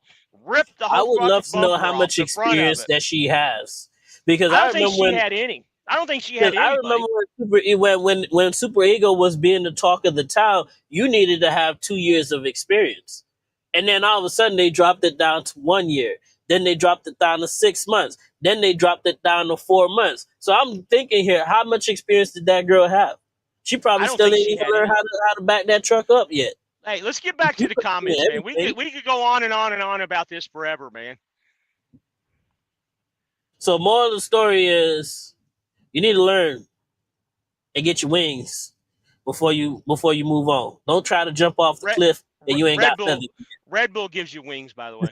Newman Attack said, which had hauled more loads, 18's couch or 18's truck? Listen, man, there's a lot of loads that been put on the back of that couch before. That's all I'm gonna say, man. No Limit DE says, my next company is Landstar or Mercer after I save up and get my own truck. Well, we would love to have you over here. I don't know about Fidel, but I would love to have you over here, brother. Let's see. Lance Calhoun. Lance Calhoun is a Landstar driver, if I can remember correctly. If you haul DOD loads, you have to pass a huge background check. We have those big pan loads here. Yes, we absolutely do. Especially when you drive, when you're pulling platform, you go to a lot of military bases, and they do pay. I say they do pay. Nobody's talking about them. That's how good they pay. Nobody's giving up the agencies. That's how good they're paying. Hey, Lance, we got to talk, Lance. We need to talk. Yeah, Lance, man, let me tell you something, man. Where is it at right here? And Lance, just to let you know, that would be another reason why I would come to Landstar, because you see this email? I want to do. You see this email right here, Lance? You also, you're a fellow BCO. Write that down. Connect with me, and we're going to connect with Fidel so we can get that information going. You know what I'm saying? Let's get that done, man. All right, let's get back to the comments here. So we got 45 people on here. It's the most we've had in several weeks, just to let you know. So whatever we're doing it right tonight. Hey, all I know is we're just doing it. American Trucker just seen the Road Runner join Landstar. Yes, she is. I'm glad that she over here. Despite what everybody was saying in her comments about how she's doing, how she's doing things, I think she's perfectly on the right track. I think she has a plan. I think she knows what she's doing. Do I think that she bought a brand new truck and she should have bought a used truck? But if you got it, you can float it. She's making 10 to 15 grand just off of YouTube. She can afford it. Dude. Like I said, if she could float it, she can float it. I ain't mad at her. Mr. Cadillac King and Things, good evening. Welcome to the show, man. I've taken both tests when I worked for a close custody prison. Yeah, I'm thinking he's talking about Background checks. the background check as well. Ritter, he's still with us, man. Thank you for staying with us this whole time and you haven't left yet. Trucker Todd, this is a question for Trucker Todd. Who are you leased on with? Trucker Todd is leased on the SRO Logistics. Pretty cool company. From what I've heard, he's a pretty the owner is a pretty chill dude, and you know what? His hiring practices aren't too far off from how Landstar are. He really wants to make sure all your ducks are in a row before you get over there. And he wants to make sure that you're a good representation of his company. So SRO Logistics, let's give a shout out to him. John T, question for all. Realistically, if I wanted to start my own, how much should I have to start with purchasing a used 2020? Don't. Let me tell you something, John. I had every dollar that I had and I poured it into me getting to a truck. I banked on myself and it's starting to pay dividends. There is no magic number. Whatever you feel. When for me, I can't really say about anybody else. There was no magic number for me. All I know is I needed to get to the next step. I dove in and it's starting to pay dividends because I knew for a fact that I was going to stay doing this. This was not there was no plan B or plan C about this whole situation. I needed a truck. I need to get the Landstar. I need to do what I got to do. James, no? Same thing, man. There's no magic number. I had to get to where I'm at somehow, and I took and I've said it many times in many videos. I took every nickel that I had to get to where I'm at, and I'm not seeing the dividends yet, but I'm starting to. I'm at that. When you do this, it takes about a good, I don't know, month, 2 months to get to that position. I'm sitting at right about 5 weeks or so, 6 weeks, somewhere in that area, and I'm not seeing it yet. And part of that problem is me because I switched. Well, not me, but Schneider. Here's the thing, guys. I should have never went back to Schneider. That was my mistake. I went to Schneider because it was the easy way to go out and stay and keep rolling and make money. Yeah, should have I had no intentions of staying at Schneider for any length of time. It just kind of morphed into what it was, and eventually, I had to make a move. So give it a couple weeks, and I think things will be a lot better. But yeah, there is no magic number. All right, so Fidel, you actually completed a lease. You're actually one of few people that I know that have realistically completed a lease. The completion rate is about 2% in this industry of people who actually complete a lease. So, question, go for you. How much money should he saved up? I say 10, no less than 10. 10 grand. No less than 10. Because you can go to Lone Star. I mean, Jesus Christ. Lone Mountain. You can go to Lone Mountain and get you one for $5 grand, but they want to see another $5 grand in the bank. Absolutely. So 10 grand, unless you go do a lease, you do a lease purchase. To be honest with you, like I love my truck. I love my truck dearly. But I done put more money in this truck after I done paid it off than I did when I was paying for it. Right. And I'm still putting again, again, the Schneider route is Dart. Yeah, I worked at Dart too. So you completed. Actually, Dart's not a bad company. Yeah, I know. Yeah, and another thing too is the Schneider lease is also an option as well too. I hear people completing it, but you damn sure as I feel like you damn sure as I got to live in the truck to complete that lease. But so that buyout that's what killed it for me. Yep, I believe. Yeah, I'm with you. So there's options here. Fidel says 10 grand. 10 grand. If you got 10 grand physically sitting in your bank account, you can go pick up a truck from Lone Mountain. Pretty much any truck on their lot except for a brand new truck. Because essentially they just want to see that you at least have double of what the truck of the down payment in for you to walk out with that truck. Schneider, truck payments are high as hell, but the barrier to enter is pretty low. $1,000, $2,000 get you in a brand new 2020, 25, and you're going right down the road, remembering that you have to pay $1,400 every week. Lone Mountain, you got that one payment every month. But how long would it take you to save up 10 grand versus just getting $2,000? So there's different levels to this. There's levels to where if you got it and if you're mechanically inclined, you can spend all your money on a cash truck too. All right, let's That's get back another to way to comments, go. man. We're getting a little lengthy on our comments. Yeah, we gonna get to the comments, man. We gonna get Well, there, you but always complain about me not getting to the comments. So look at all these I'm just comments trying we to got. we gotta give the information for the people. No Limit says, is it a flat rate at F2F or does it fluctuate? I'm at a rate per mile, which absolutely sucks. That's a question for you, James. Is it a flat rate at F2F or does it fluctuate? I'm at a flat rate per mile, which absolutely. There really isn't I don't know what you're talking about, flat rate. Is it just 70? Is it 75% all the time, or does it's it? always it's always 75%. So basically, but I thought flat you meant rate. the prices. Yeah, it's 75% no matter what. Rig Pigs in the building. Good evening, folks. Evening, Rig Pig. Glad to have you join us. Newman Attack, 30 to 40K is what he says you should have save up. That's unrealistic for people nowadays, man. Unless I don't you think got that's. I don't think if that was it. That was the other comment he put. We've been lengthy, like James said. We've been lengthy. That shit been on there. We're way behind on comments. All right, let me catch up. Let's see. Mac T said, didn't this reset happen back in 1920s? He's talking about the reset that you were currently talking about with the current administration. It was actually in the 30s when it happened. Let's answer the questions as we go through. It was in the 30s American when it Trucker happened. says, can I run SFI truck with Landstar? Absolutely, I did it. Did it for what? Couple months. Newman Attack says SFI is leasing, not trucking.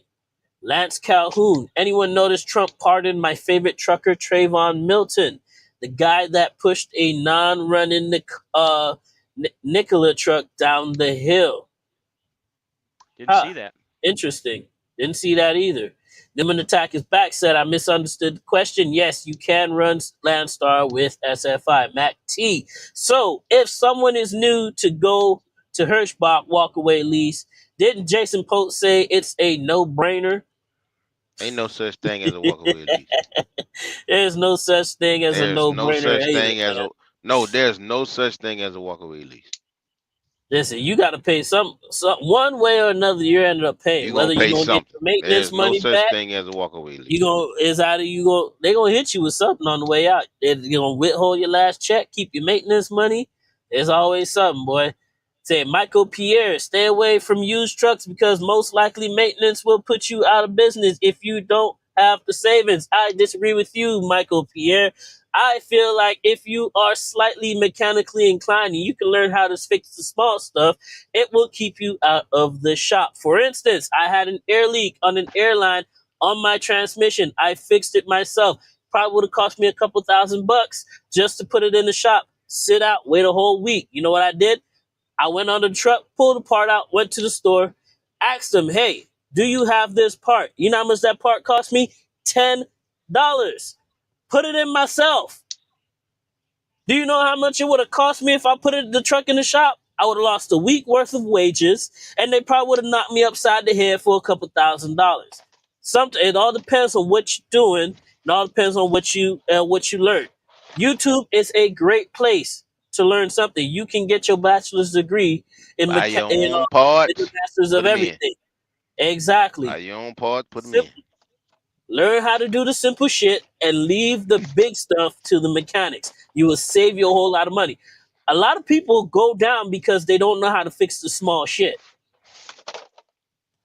Let's see. Newman Attack says, never lease from a carrier ever. Aquila is in the building. What's up, Aquila? Aquila. So you gonna say hi to Jay, but you ain't gonna say hi to me, right? It's okay though. I ain't mad.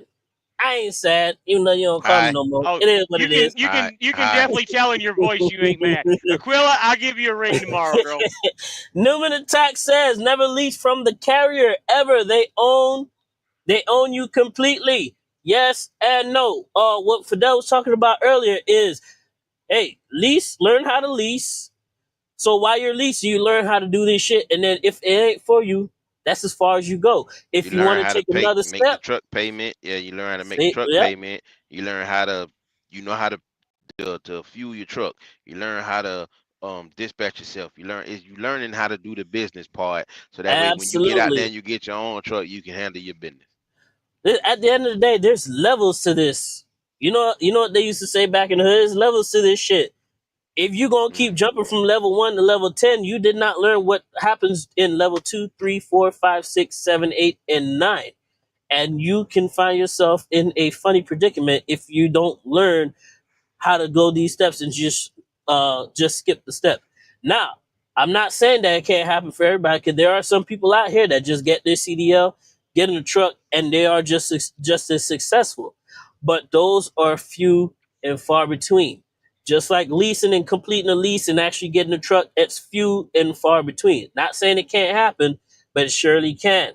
Let's see, James G. To be successful in trucking, we all know you have to have a good singing voice like Fidel. Hey, Fidel, man, Good let him hear you morning, say it, bro. hey, Go good ahead. morning, Hey. hello, and how are you? Early in the morning. That's enough. That's enough. That's enough. That's enough. Hey, hey, let me tell you, right? When we had our meeting on the second day in at Matt's, this boy that got up and he was just, you get a truck. You get a truck. Yeah. Yeah. Yeah. And he just started singing, bro. Let me tell you, man. Life of the party, man. Life of the party, man. I'm telling you, man. Dude is cool as hell, man. Let's see. Aquila, I feel like I did good and I got my truck with only 15 months experience. I learned really quickly and I did my own research on trucks companies and I went to a top rated driving school. All of that stuff validated. You did it after She's 15. definitely doing a great job, man. That's for sure. She not. She Hey, ain't she's still done. She driving, ain't so I done can't. because she's still learning. Ain't no complaining. She's still learning. Buddy, we And like I always said, learn. I'm still learning. Yeah, like I exactly. said It's earlier, always a not learning experience. everybody. Not everybody can learn this fast. Not everybody can be just like that. But the general consensus is, you jump and you skip steps, you're gonna fall back a few. American Trucker would never lease from Hirschbach. Seen how they work. Jason is no longer with Hirschbach. Listen, man, Jason ain't no longer with Hirschbach because he's a snake oil salesman. That's what they do. If the money ain't right when it comes to those recruitment bonuses, they just skip to another company that has recruiting. That's all I'm gonna say about that. No Limit says, I'm currently in my first lease. I had a bad one, but I've certainly learned a lot. Had to get started somewhere. Absolutely. Country is in the building with all his, what is that? Is that a laugh? Is that a pumpkin? Oh, yeah, he's a pumpkin guy. You know, Schneider guy for life until he becomes a Landstar guy. Then he'll be a Landstar guy for life. Make sure y'all go ahead and follow my dog Country, man. Follow my Well, dog Fidel. Make sure y'all get on their channels and see. They always got something good, man. Country always has something good, especially on TikTok and on YouTube. He has his daily vlogs every single day about what's going on. Funny as shit, hilarious dude. Y'all go check out Country's channel, man. Check out my dog Fidel's channel as well too. Let's see, Cali Hustle in the building. Good evening, Cali Hustle. How you doing, man? If you know business, then you can lease. Having two other companies have helped me breeze through a lease. Driving a truck ain't hard. Can get it done quickly. Again, I agree with half of your statement. The half Mhm. where you have already owned a business before then, so you have a general idea of how to run a business. Guess what? A lot of people coming into trucking don't know shit about trucking or business, but they want to go ahead and put all into one and just say, fuck it. So you think? So you think just because you know a business, you can run a trucking business? Not 100%. No, not 100%. Oh, But okay. it definitely helps if you know how to run a business. James, what do you? If How you do you want to feel? get into owning a truck. How you feel about that? when we talked about it, again, I think, 3 6 months. I mean, if you've been trucking, I say go for it. I think the No, lease is the best that way to. ain't what I asked you. What I are you asked asking you. me? I asked just because you know how to run a business, do you feel like you could run a trucking business? Um, No, I don't agree with that statement. Thank you. Trucking business is a whole different, completely animal than any Exactly. other business. Now, there are some Exactly. aspects I to the think it business that are. helps. Let me finish my comment. You got to give me some space here. I agree with you, Fidel. And there are some similarities if you're running a business, when it comes to the business. But there are things that are part of this business, like your IFTA reporting and things like that. If you don't know it, you're not going to make it. Definitely. All Next right, D, comment. quit pouting. Come on, buddy. Come on back up. You just got I to was give me giving time you to your talk. space. I'm just messing with you. I'm just messing with you, man. I was just giving you all the space that you need, man. American Trucker. Sorry, I meant Landstar, not Lone Star. I have Lone Star Restaurant on my mind. They're a pretty good restaurant. What their ratings at, man? Let me know where they at so I can go check them out. Mr. Cadillac King and Things. Who does Fidel partner with? Himself. My wife. Andre C. in the building. Good evening, Andre. How you doing? Hell, it took me 7 years before I leased a truck. Good It's job, different Dre. for Good everybody job. else, man. Good job. It's different. At least you know a lot of It's shit. different for everybody else. Let's see. But the general consensus is the longer you take your time, the more successful you'll be at with this whole trucking business. John T, I can't lease being from California. Move. American Trucker look like right Fidel is partner with a nightclub with all the lights on in the background. Man, you got a whole Hey, party over there, man. It's a vibe, bro. honestly, you know why I just changed these lights? Because my wife just texted me and told me, I wish you pick a damn color with them lights.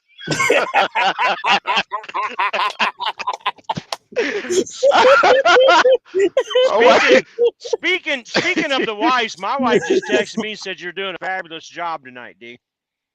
Man, I appreciate it, Nicole. I ain't seen you in the comments tonight. Yeah, I told her I had to do something a little different. I had to do something a little different tonight because I don't have my laptop, and I wanted to give you control tonight. So she's loving it. All right, man. Let's see who else we got. We got 47 people in the chat tonight, man. Thank you all for coming in and showing love, man. I really appreciate it.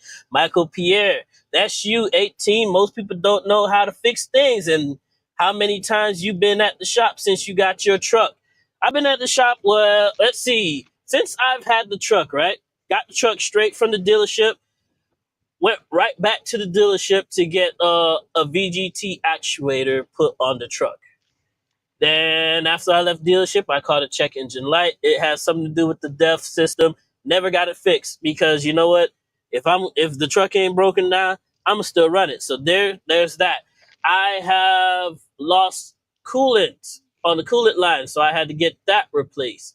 I have replaced tires on the truck. Let's see. How many times have I put the truck in the shop? Put the truck in the shop 2 times. Pretty much 2 times. All other times were because of things that I needed to get done. I put the Centromatics on, so I can't count that as being in the shop, and I put tires on. I can't count that being in the shop. But I did minimize the amount of time that I would have potentially been in the shop because somebody see a check engine light and be like, oh, well, I got to go to the shop and, go sit down and be stuck. I decided to keep running because I already don't know what the check engine light is for, and it's not going to stop the truck from operating whatsoever in the least bit. Me replacing the fitting on the transmission line, it's because I have a little affinity for my truck. I know that if this shit breaks down and this shit ceases to operate, this is the end for me when it comes to trucking. I have to go back to being a company driver. I don't want to be a company driver ever again. So I do get close and personal with my truck. I check everything out. I go under it. I do things that people normally wouldn't do. And that's how I discovered that air leak. And I fixed it myself. I figured out how to fix it myself. Wasn't much of a big job. Like I said, saved thousands of bucks by just paying the $10 part. Just getting it replaced myself. Ritter Trucking, buying a used truck is smart. How many of you went out and bought a brand new car for your first car? Good question. That's a good statement. Buying a car to buying a damn truck. He kind of is making a common sense statement right there. How many people can actually afford a brand new truck If it wasn't for like the Schneiders or the Swifts or the mega carriers giving you a brand new truck for little or no money down, could you actually go out there and buy a brand new truck? Could you afford to do it? It's the same way with cars if you nowadays. A can lot of afford to people buy can't a afford to brand buy new, a brand new if car. you can afford to buy a brand new car, you can afford to buy a brand new truck.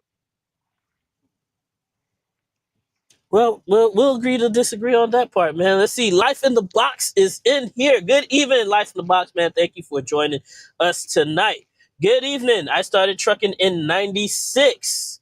Look, wouldn't buy a truck right now for many reasons. Rates are equivalent to what we made in the 90s. Too many regulations and unknown is real. Well, So, with that question for with the that day com for hey, you with that guys. comment, well, with that comment, I mean, we're all doing just fine. I mean, I Right. don't That's think. why I mean, yeah. Yeah, so I was gonna ask you guys, do you think it's the right time to buy a truck? Well, James, you already made your statement, Fidel. I think it's perfect time to buy a truck. Honestly. I just compared to COVID, like right now in the summer, it's the best time to buy a truck Yep. because You're if you buying wait till the low. winter, right? You wait till the winter, the race on the truck's gonna go up because no one's buying them. All right, let's see. And Roadboxing that comes from with hey, hold on, and ULA. that comes from somebody at Lone Mountain. Somebody at Lone Mountain told me that. Okay. Well, they're in the business of selling trucks, so we can only take that with a grain of salt, right? I mean, you can, but then it makes Yeah. sense. Yeah. Roadboxing with ULA. Good evening. Welcome to the chat, man. Appreciate you for joining us. Just left Labstar this past month after 4 years with them. Where did you go? I'm interested. I want to know, where did you go and why did you leave? Aquila says, hey, 18 with the eyes and a side smirk. Hey, Aquila. Let's see. Road boxing with ULA. Good show. Truckers talking amongst one another. Absolutely. That's what we're here for. That's what we're doing. We are having a time of our lives tonight, man. Let's see. Life in the Box at Ritter Trucking. This is a question for another guy in the comments. Let's see what they talking about. I respectfully disagree 100%. Most drivers cannot afford a downtime. A downtime is what will put you out of business, not necessarily the repairs. And Ritter has responded. And he said, roadblocks in 4 years, that's strong. Why did you leave and where'd you go? Thanks. Skeeter is in the building. Hey, remember Skeeter? From Yeah, Max Fidel? yeah, Skeeter's in yeah, the building. yeah, What's going on, yeah. player? It was tires, bro. Oh, man. Let's see. Mac T. So, where do you begin searching YouTube for a quick fix after you identify what the problem is, but don't know what the name or the function of it is? Well, for me, when it came to that, Google, pretty much common sense, right? So Google. use Google because you can use Google Photos. You can take a picture of something on your phone, right? And a lot of these phones nowadays, if you tap and hold, they can identify what is in that picture and pull up a Google search. Another place that is very beneficial, even though a lot of people don't like being on it, is in the groups of Facebook of people who have that same particular truck of yours. Take a picture of it. Talk about it. All you gotta do is let them know what year and model your truck is, and tell them what your issue is, and post a picture. You will get somebody to tell you how to fix that truck right then and there. I'm telling you because it has saved my ass plenty of times. Uh, One thing I did forget about from the comment earlier about how many times I've been in the shop was only twice, but during that same time, I had to get my fifth wheel slide readjusted. The guys on Facebook told me how to disable it so it won't keep sliding anymore. I did a couple of trips, dropped the truck off, and they fixed it. You got YouTube, you have the Facebook groups that have your specific truck or your specific model. Very beneficial. So there shouldn't be no too much of a big reason why not to buy a used truck. Midlife trucker Tom Bell is in the building. Listen, before I get the midlife truckers comment, I want to tell y'all this. TikTok. Get on Midlife Truckers TikTok. Same name, everything. He makes these amazing videos, really good quality about these truck stops, how many parking spaces there are, and a little bit of tidbit information. You guys, it is very beneficial for us truck drivers out here. Just check out his page on TikTok, man. But his question is a cowboy hot boot spur required for Hirschbach? Well, Jason and Tim are not here to answer that question for us tonight, so unfortunately, I don't know. Do you guys know? Well, they're still not with Hirschbach, so something didn't work out right for them. I And guess so. it wasn't. What was their comment? It was the real deal, or what was it they said? It was It was a no-brainer. No brainer. So obviously it was a brainer because they left. Yeah. Yep. Life in the box. One of the main problems in trucking right now is if you get into any debt right now, there's almost zero chance to get out of debt. The markets are horrible no matter where you're at. Well, here's my opinion on this, and we're gonna ask our fellow drivers up here in the panel as well too. Here's my opinion on this: if you're gonna go buy a truck, especially a used truck, and you go, what are your plans? Are you planning to lease it, or are you planning to open up your own authority? If you're planning on leasing it, how about leasing it to a company where you know that if one of the benefits of leasing onto them is that they can help you or cover you on some of these repairs. It's all about risk management. Once you own something like this, it's all about risk management. How do you avert some of these risks? How can you pass some of these risks off down to some to another company, and that way you can take care of it a little bit at a time. For example, getting tires and small repairs and stuff like that. If you don't got the money all at once, are you leased onto a company that will help you keep you on the road? James? I agree with you 100%. And in his comment about zero chance of getting out of debt, well, I disagree with that because me and you've talked about this. You've told me to get the Love's credit card, and I told you that I like to do things with no debt. The only debt that I owe is the 2-year contract that I have on this truck to pay it off. I have zero debts whatsoever on my business. Hey, you still don't have that Love's card yet? No, I told you, man. I told you my reason. Okay. Fidel?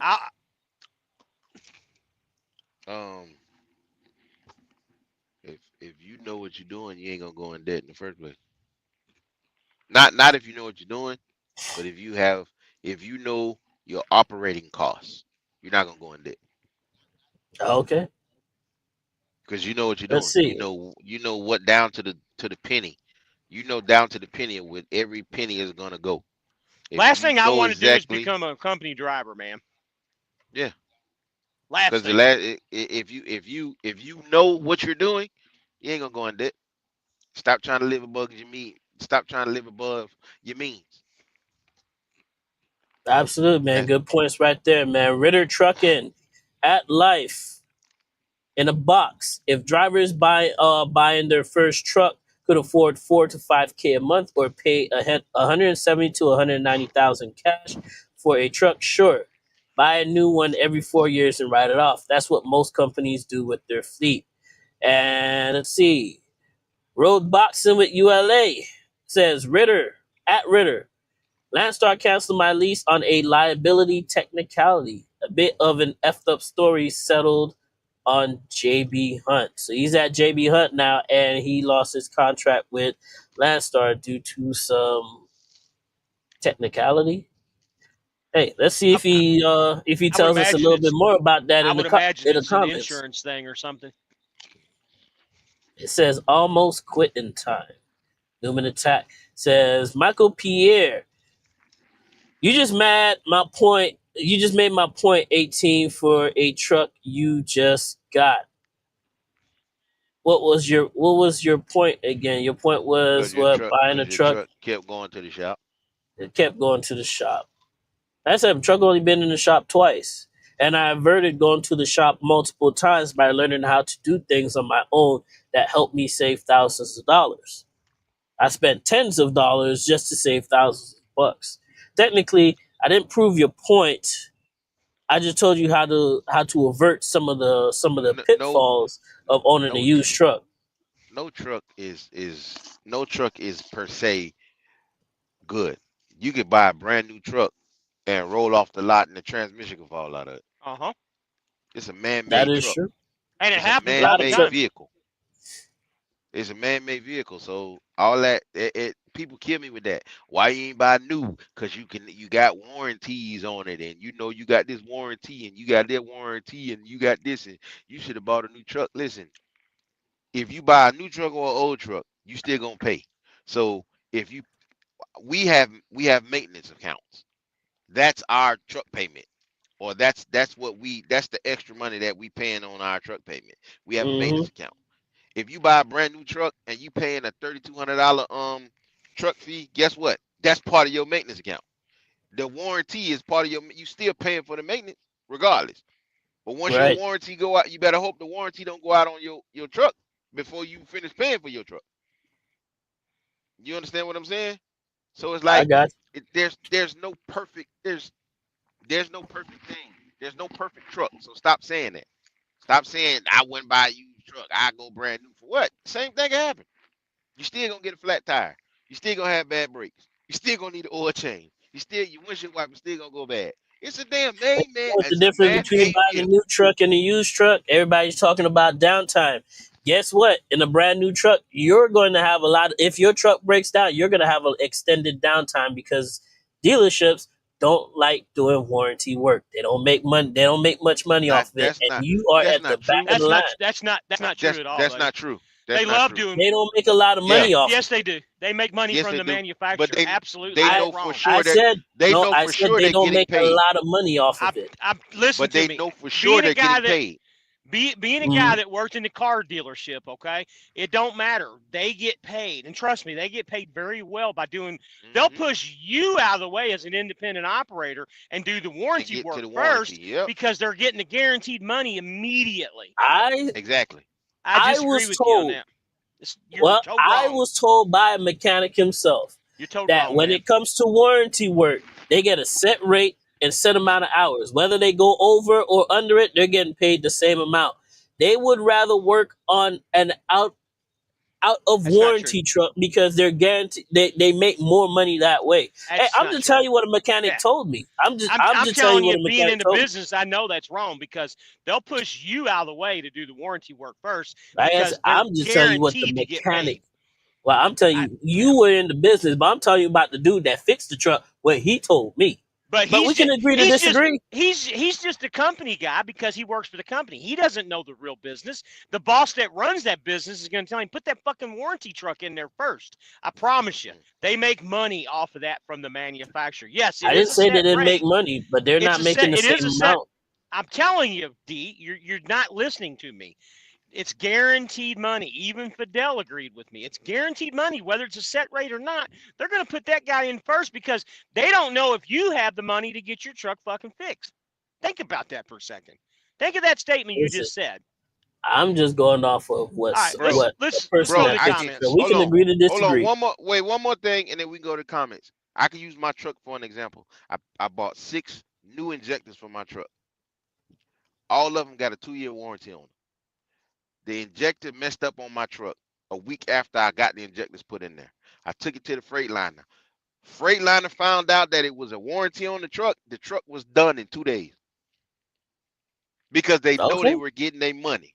They knew they I was mean, getting yeah. their money. All right, so do you think about this? When I took my truck to the shop in Palm Bay, they had my truck done in 2 days because they knew that it was going to be paid by International. Yeah, they knew the Think money. about They knew that. the money coming. They know they ain't got to wait for you to get an authorization or for you to fight this or you to say, oh, is it that much or what can I cut? No, they know, okay, this is warranty. I know if we fix this, we're going to cover it. Okay, let's put the brand new part in now. Let's do it. So let's put another warranty on it.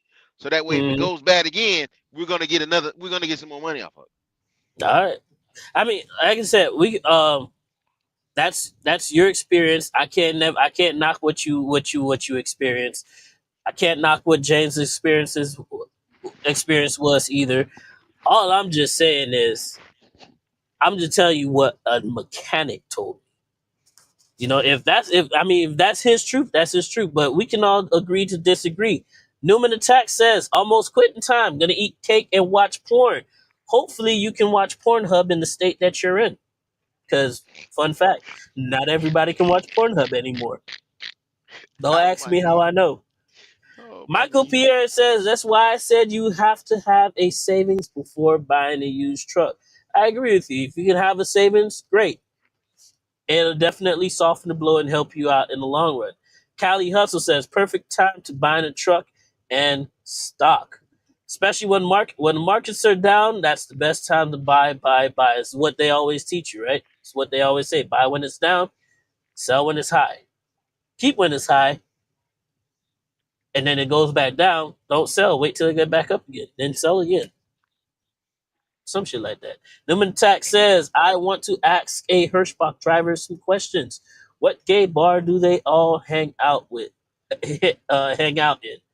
Well, I don't know if he's gay or anything like that, but what's his name is at Hirschbach, but I don't think he hangs out at a gay bar. Jonah Green. That's what I was gonna say. Jonah Green works at Hirschbach, but I don't think that he hangs out in the gay bar. Let's see. Next comment. Let's see. Midlife trucker Tom Bell. If you pick the right carrier, there's nothing wrong with a company driver. Company driver. Hey, some of us just don't ever want to go back. That's perfectly fine. Some of us are fine with that.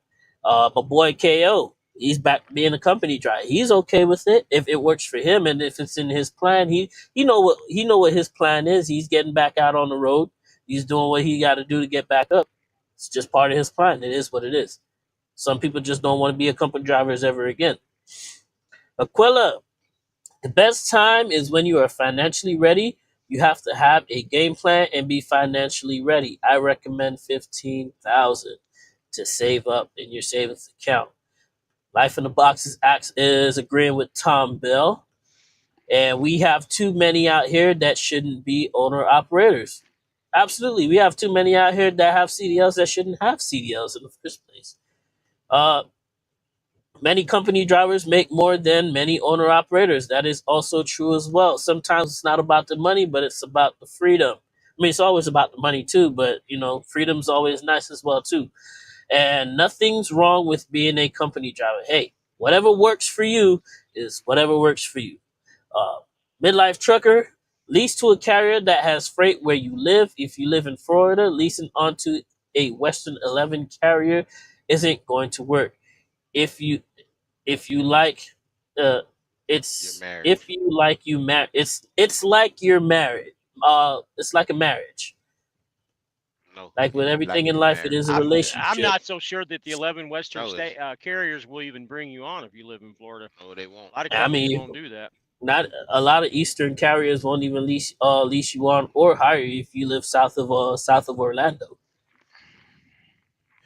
Said bingo, risk management, keep your risk low. That's Ritter over there agreeing with me about the risk management. And Tom Bell again saying Fly, get you the Loves card.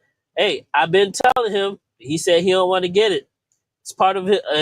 It's part of my risk management strategy, and if it works for me, I told him to get it, but he doesn't want to. But that's his prerogative. I will eventually. I will. It's like I told you, man. It's all about timing. We don't have enough time in the day as it is to do shit anyways. It's just time consuming. But yeah, I'll eventually get it to have as an emergency. It says they waive the service fee if you use the Loves card on a tire repair. You can always pay it off the next morning or the next month in my case, because I have it on a 30-day. Mr. Cadillac, King and Things. So you have your own authority, Fidel. No, Fidel is leased on over here at Landstar, the big blue star. You're over there making money, man. Life in a Box. What are your costs? Who's he asking? All of us, I guess? I guess so. Well, I guess nobody wants to give them the numbers. I don't Midlife care. Trucker said if you buy a new Freightliner assembled in Mexico, those tariffs are going to hurt. So let's go back to the last comment. Are you going to go back to it or what? Let's see. Are you going to answer? What are your costs? No, I'm not going to answer it. He said yeah, the panel. He said what? Yes, the panel. He just said it at the bottom. He said, yeah, he talking to us. What's our cost?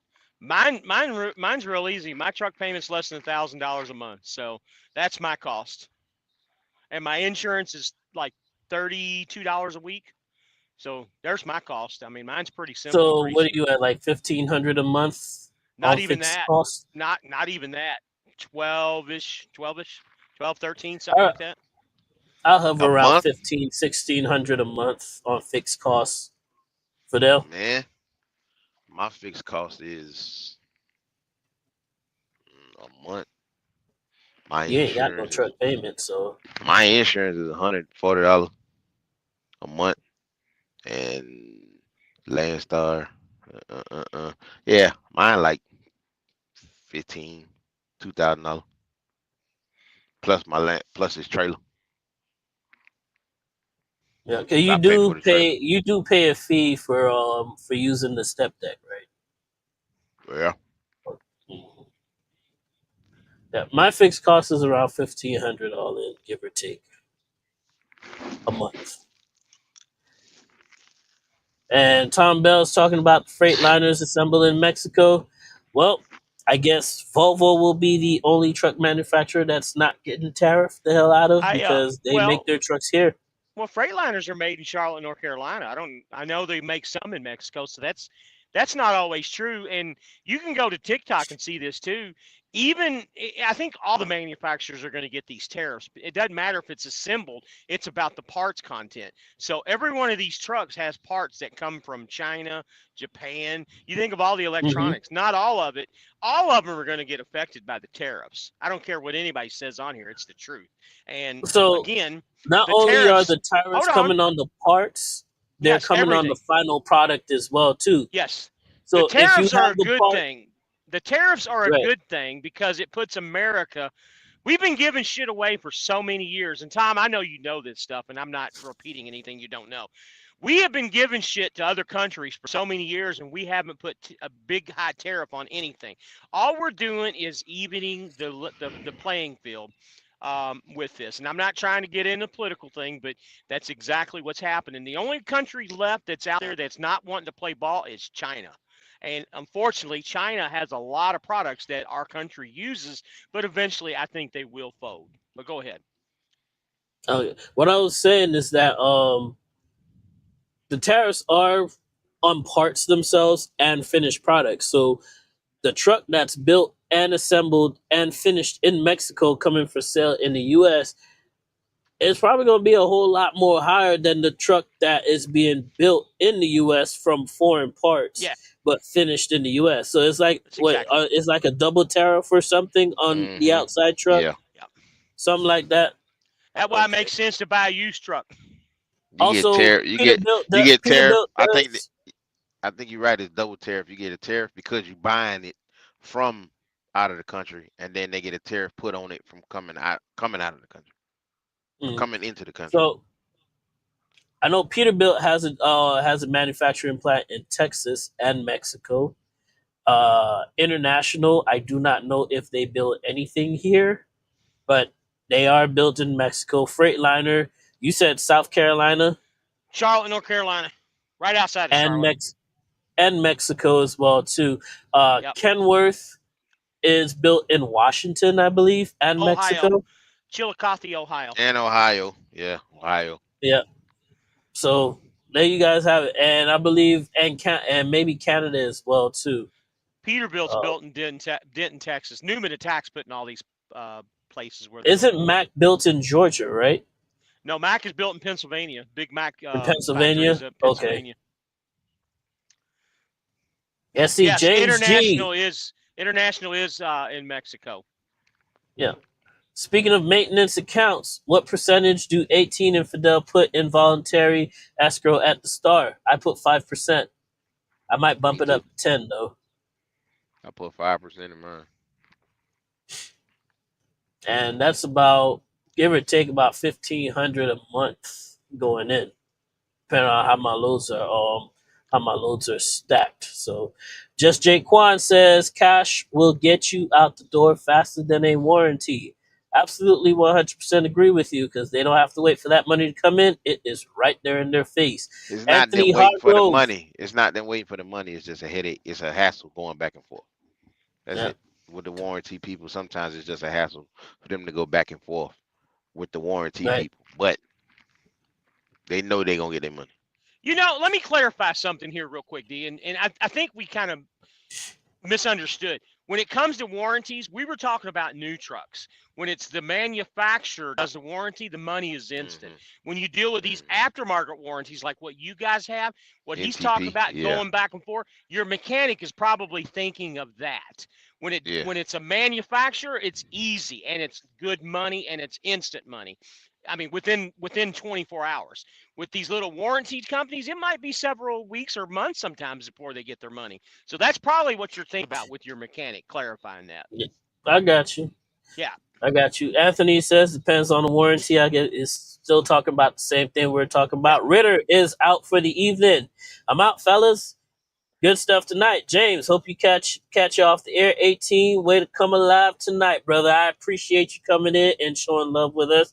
And you know what? Y'all gave me the motivation to act a fool tonight. Hey, so, and speaking of which, Ritter, you can call me anytime, buddy. I always put my number in the comments on the description.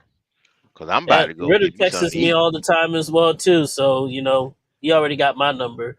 And Lance Calhoun, if you use a VPN, you can watch porn in any state.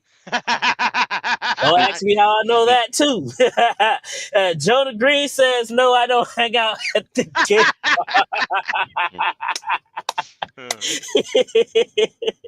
American Trucker says that Newman probably hang out with the Blue Oyster Club. You don't even know what that is. Police Academy, the movie Police Academy. Blue Oyster, yeah. Y'all done lost me on that one, man. I don't even know, man. Yeah. Let's see. Newman Attack says American Trucker, rock solid reference. I wish I knew the reference, but I don't. Sorry, fellas. Sean Fairman, good evening. Thank you for joining and watching the live with us, man. Frito-Lay, man. In from Aberdeen, Maryland. He's at Frito-Lay, I'm sure. That rock solid reference. That's the dude that work over here that do step deck. He got that stretched out. He got that black stretched out Peterbilt from TMC. Oh, nice. See, road boxing with ULA. Motorcyclist fell off his bike entering the highway. Bike bounced off trailer tire. No damage. Wasn't even mentioned in the state trooper's accident report because there was no damage to his truck. Speaking of which, Friday, when I was coming up to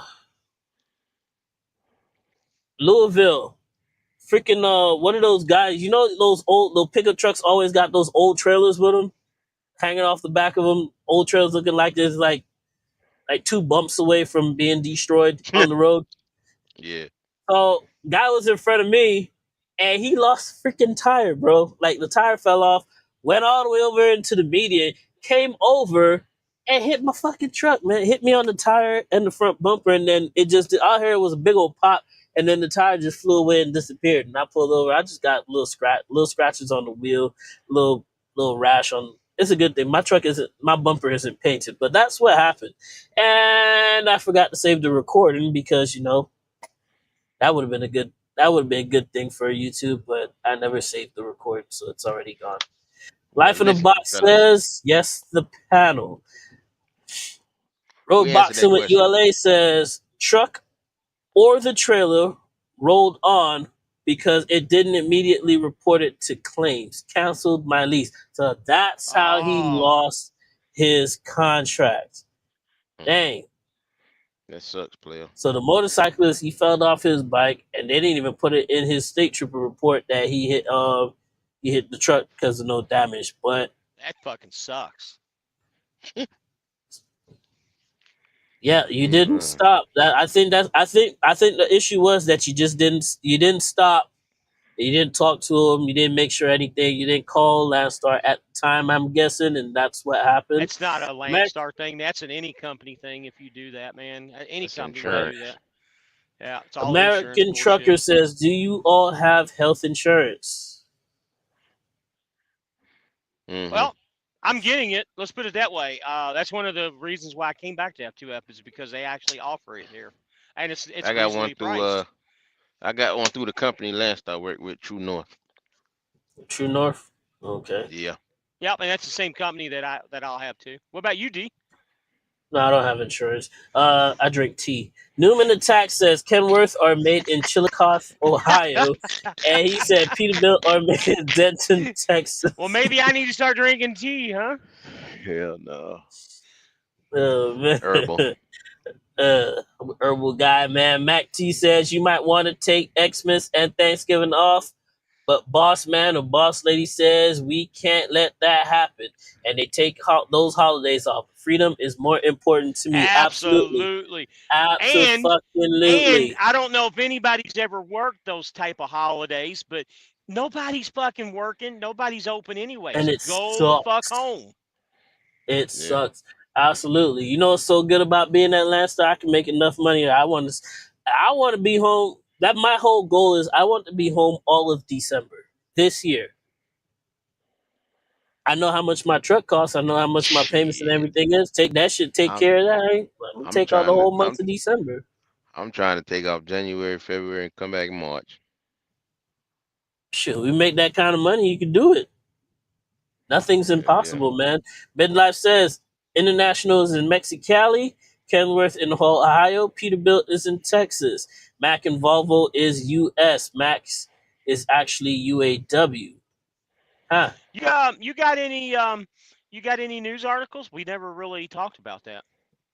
No, well, we talked about that Swift driver getting Yeah. shot 9 times and didn't survive, but that's pretty much I it. sent you. You know what else we could talk about? Did you get that news article I sent you? Hold on, time out. Before we get into that, I'm finna go get me something to eat because I've been up since 5 o'clock this morning, and then I'm finna go to bed because I gotta get up at 4 o'clock in the morning and get through Chicago traffic. Well, go do your thing, buddy. All right, man. We appreciate you having on, we man. were glad to have you on tonight, man. Really appreciate it. We're gonna get off here at the end of some of these comments here. So anytime, I promise. Anytime y'all want me to come back, I'll come. I love this shit, man. This shit was nice. Tomorrow's a work week, so we're gonna have to cut it off soon, anyways, man. I think in the next 15 minutes we're out of here. I'm out of here, man. Hey, listen, y'all go to my channel, Fidel Trucking. Like, comment, subscribe, all that good stuff. Y'all hit me up, man. I'm gone. Hey, it was good having you, buddy. Good night, bud. Definitely. Yeah. Have a good night, man. Thank you for coming in. All right. This is a finish off some of these comments here because I do have to get up after midnight to start driving. Let's see. Me too, bud. International is the only truck plant I've ever been to, says Newman Attack. Where is that, Newman? Tell us where that is. He's the never been to. official columnist. That's a spam. That's a spam. Just keep going. Go. Okay. Streamboo.com. Think about it. Oh, I never seen that. Oh, that's on Twitch. There's a comment from Twitch because we are streaming from Twitch on my side as well too. Let's see, Roadboxing in ULA. I stopped and made sure he was alive. American Trucker says so. Landstar offer health insurance. I am not 100% sure on that. I'm pretty sure they have a lot of partnerships with a lot of different companies to get you anything from discounted cell phone service to discounted tires to discounted repairs to discounted everything. I just never personally looked into the healthcare part, but maybe that's something I should look into as well too. James G, I don't think Coronas are classified as tea. Sir, I drink the oldest beer ever made in America. I don't drink Coronas, sir. Yingling all day, every day, delicious. Roadboxing with ULA says just didn't report it immediately. That's where they caught you, man. That's where you got caught up at, man. You didn't call them, and so that's what happened. I'm sorry that happened, but I'm pretty sure they told you after 1 year you can't come back. Midlife Trucker Tom Bell, I have to do that sleeping thing, you know. Us part-time truckers are. I'm leaving home in the morning. And the last comment for the evening, Mr. Cadillac King and Thing says my operating cost is $1, 65 cents per mile, including everything, and that is on a high number for fuel and maintenance. Also includes paying myself. A lot of people, they do include their household expenses as their operating costs as well too, to give them a rough numbers of what they should be making every week. Hey, everybody's different. Anyways, it was a great show tonight, guys. I really appreciate everybody coming in. For those who are not subscribed, Subscribe to both of the channels at Life on 18 Wheels, and you have Trucking with the Fly Rabbit. We appreciate you guys for coming in tonight and talking with us. Everybody have a good night. James, sign us off. Anybody got any last comments here before we roll? We got to No do more that last before comments. we roll We're out of here. You can go on out of here. I'll answer last comments if anybody has anything. We go to sleep now. Go to sleep now. Later. Good night, everybody. I'll end it.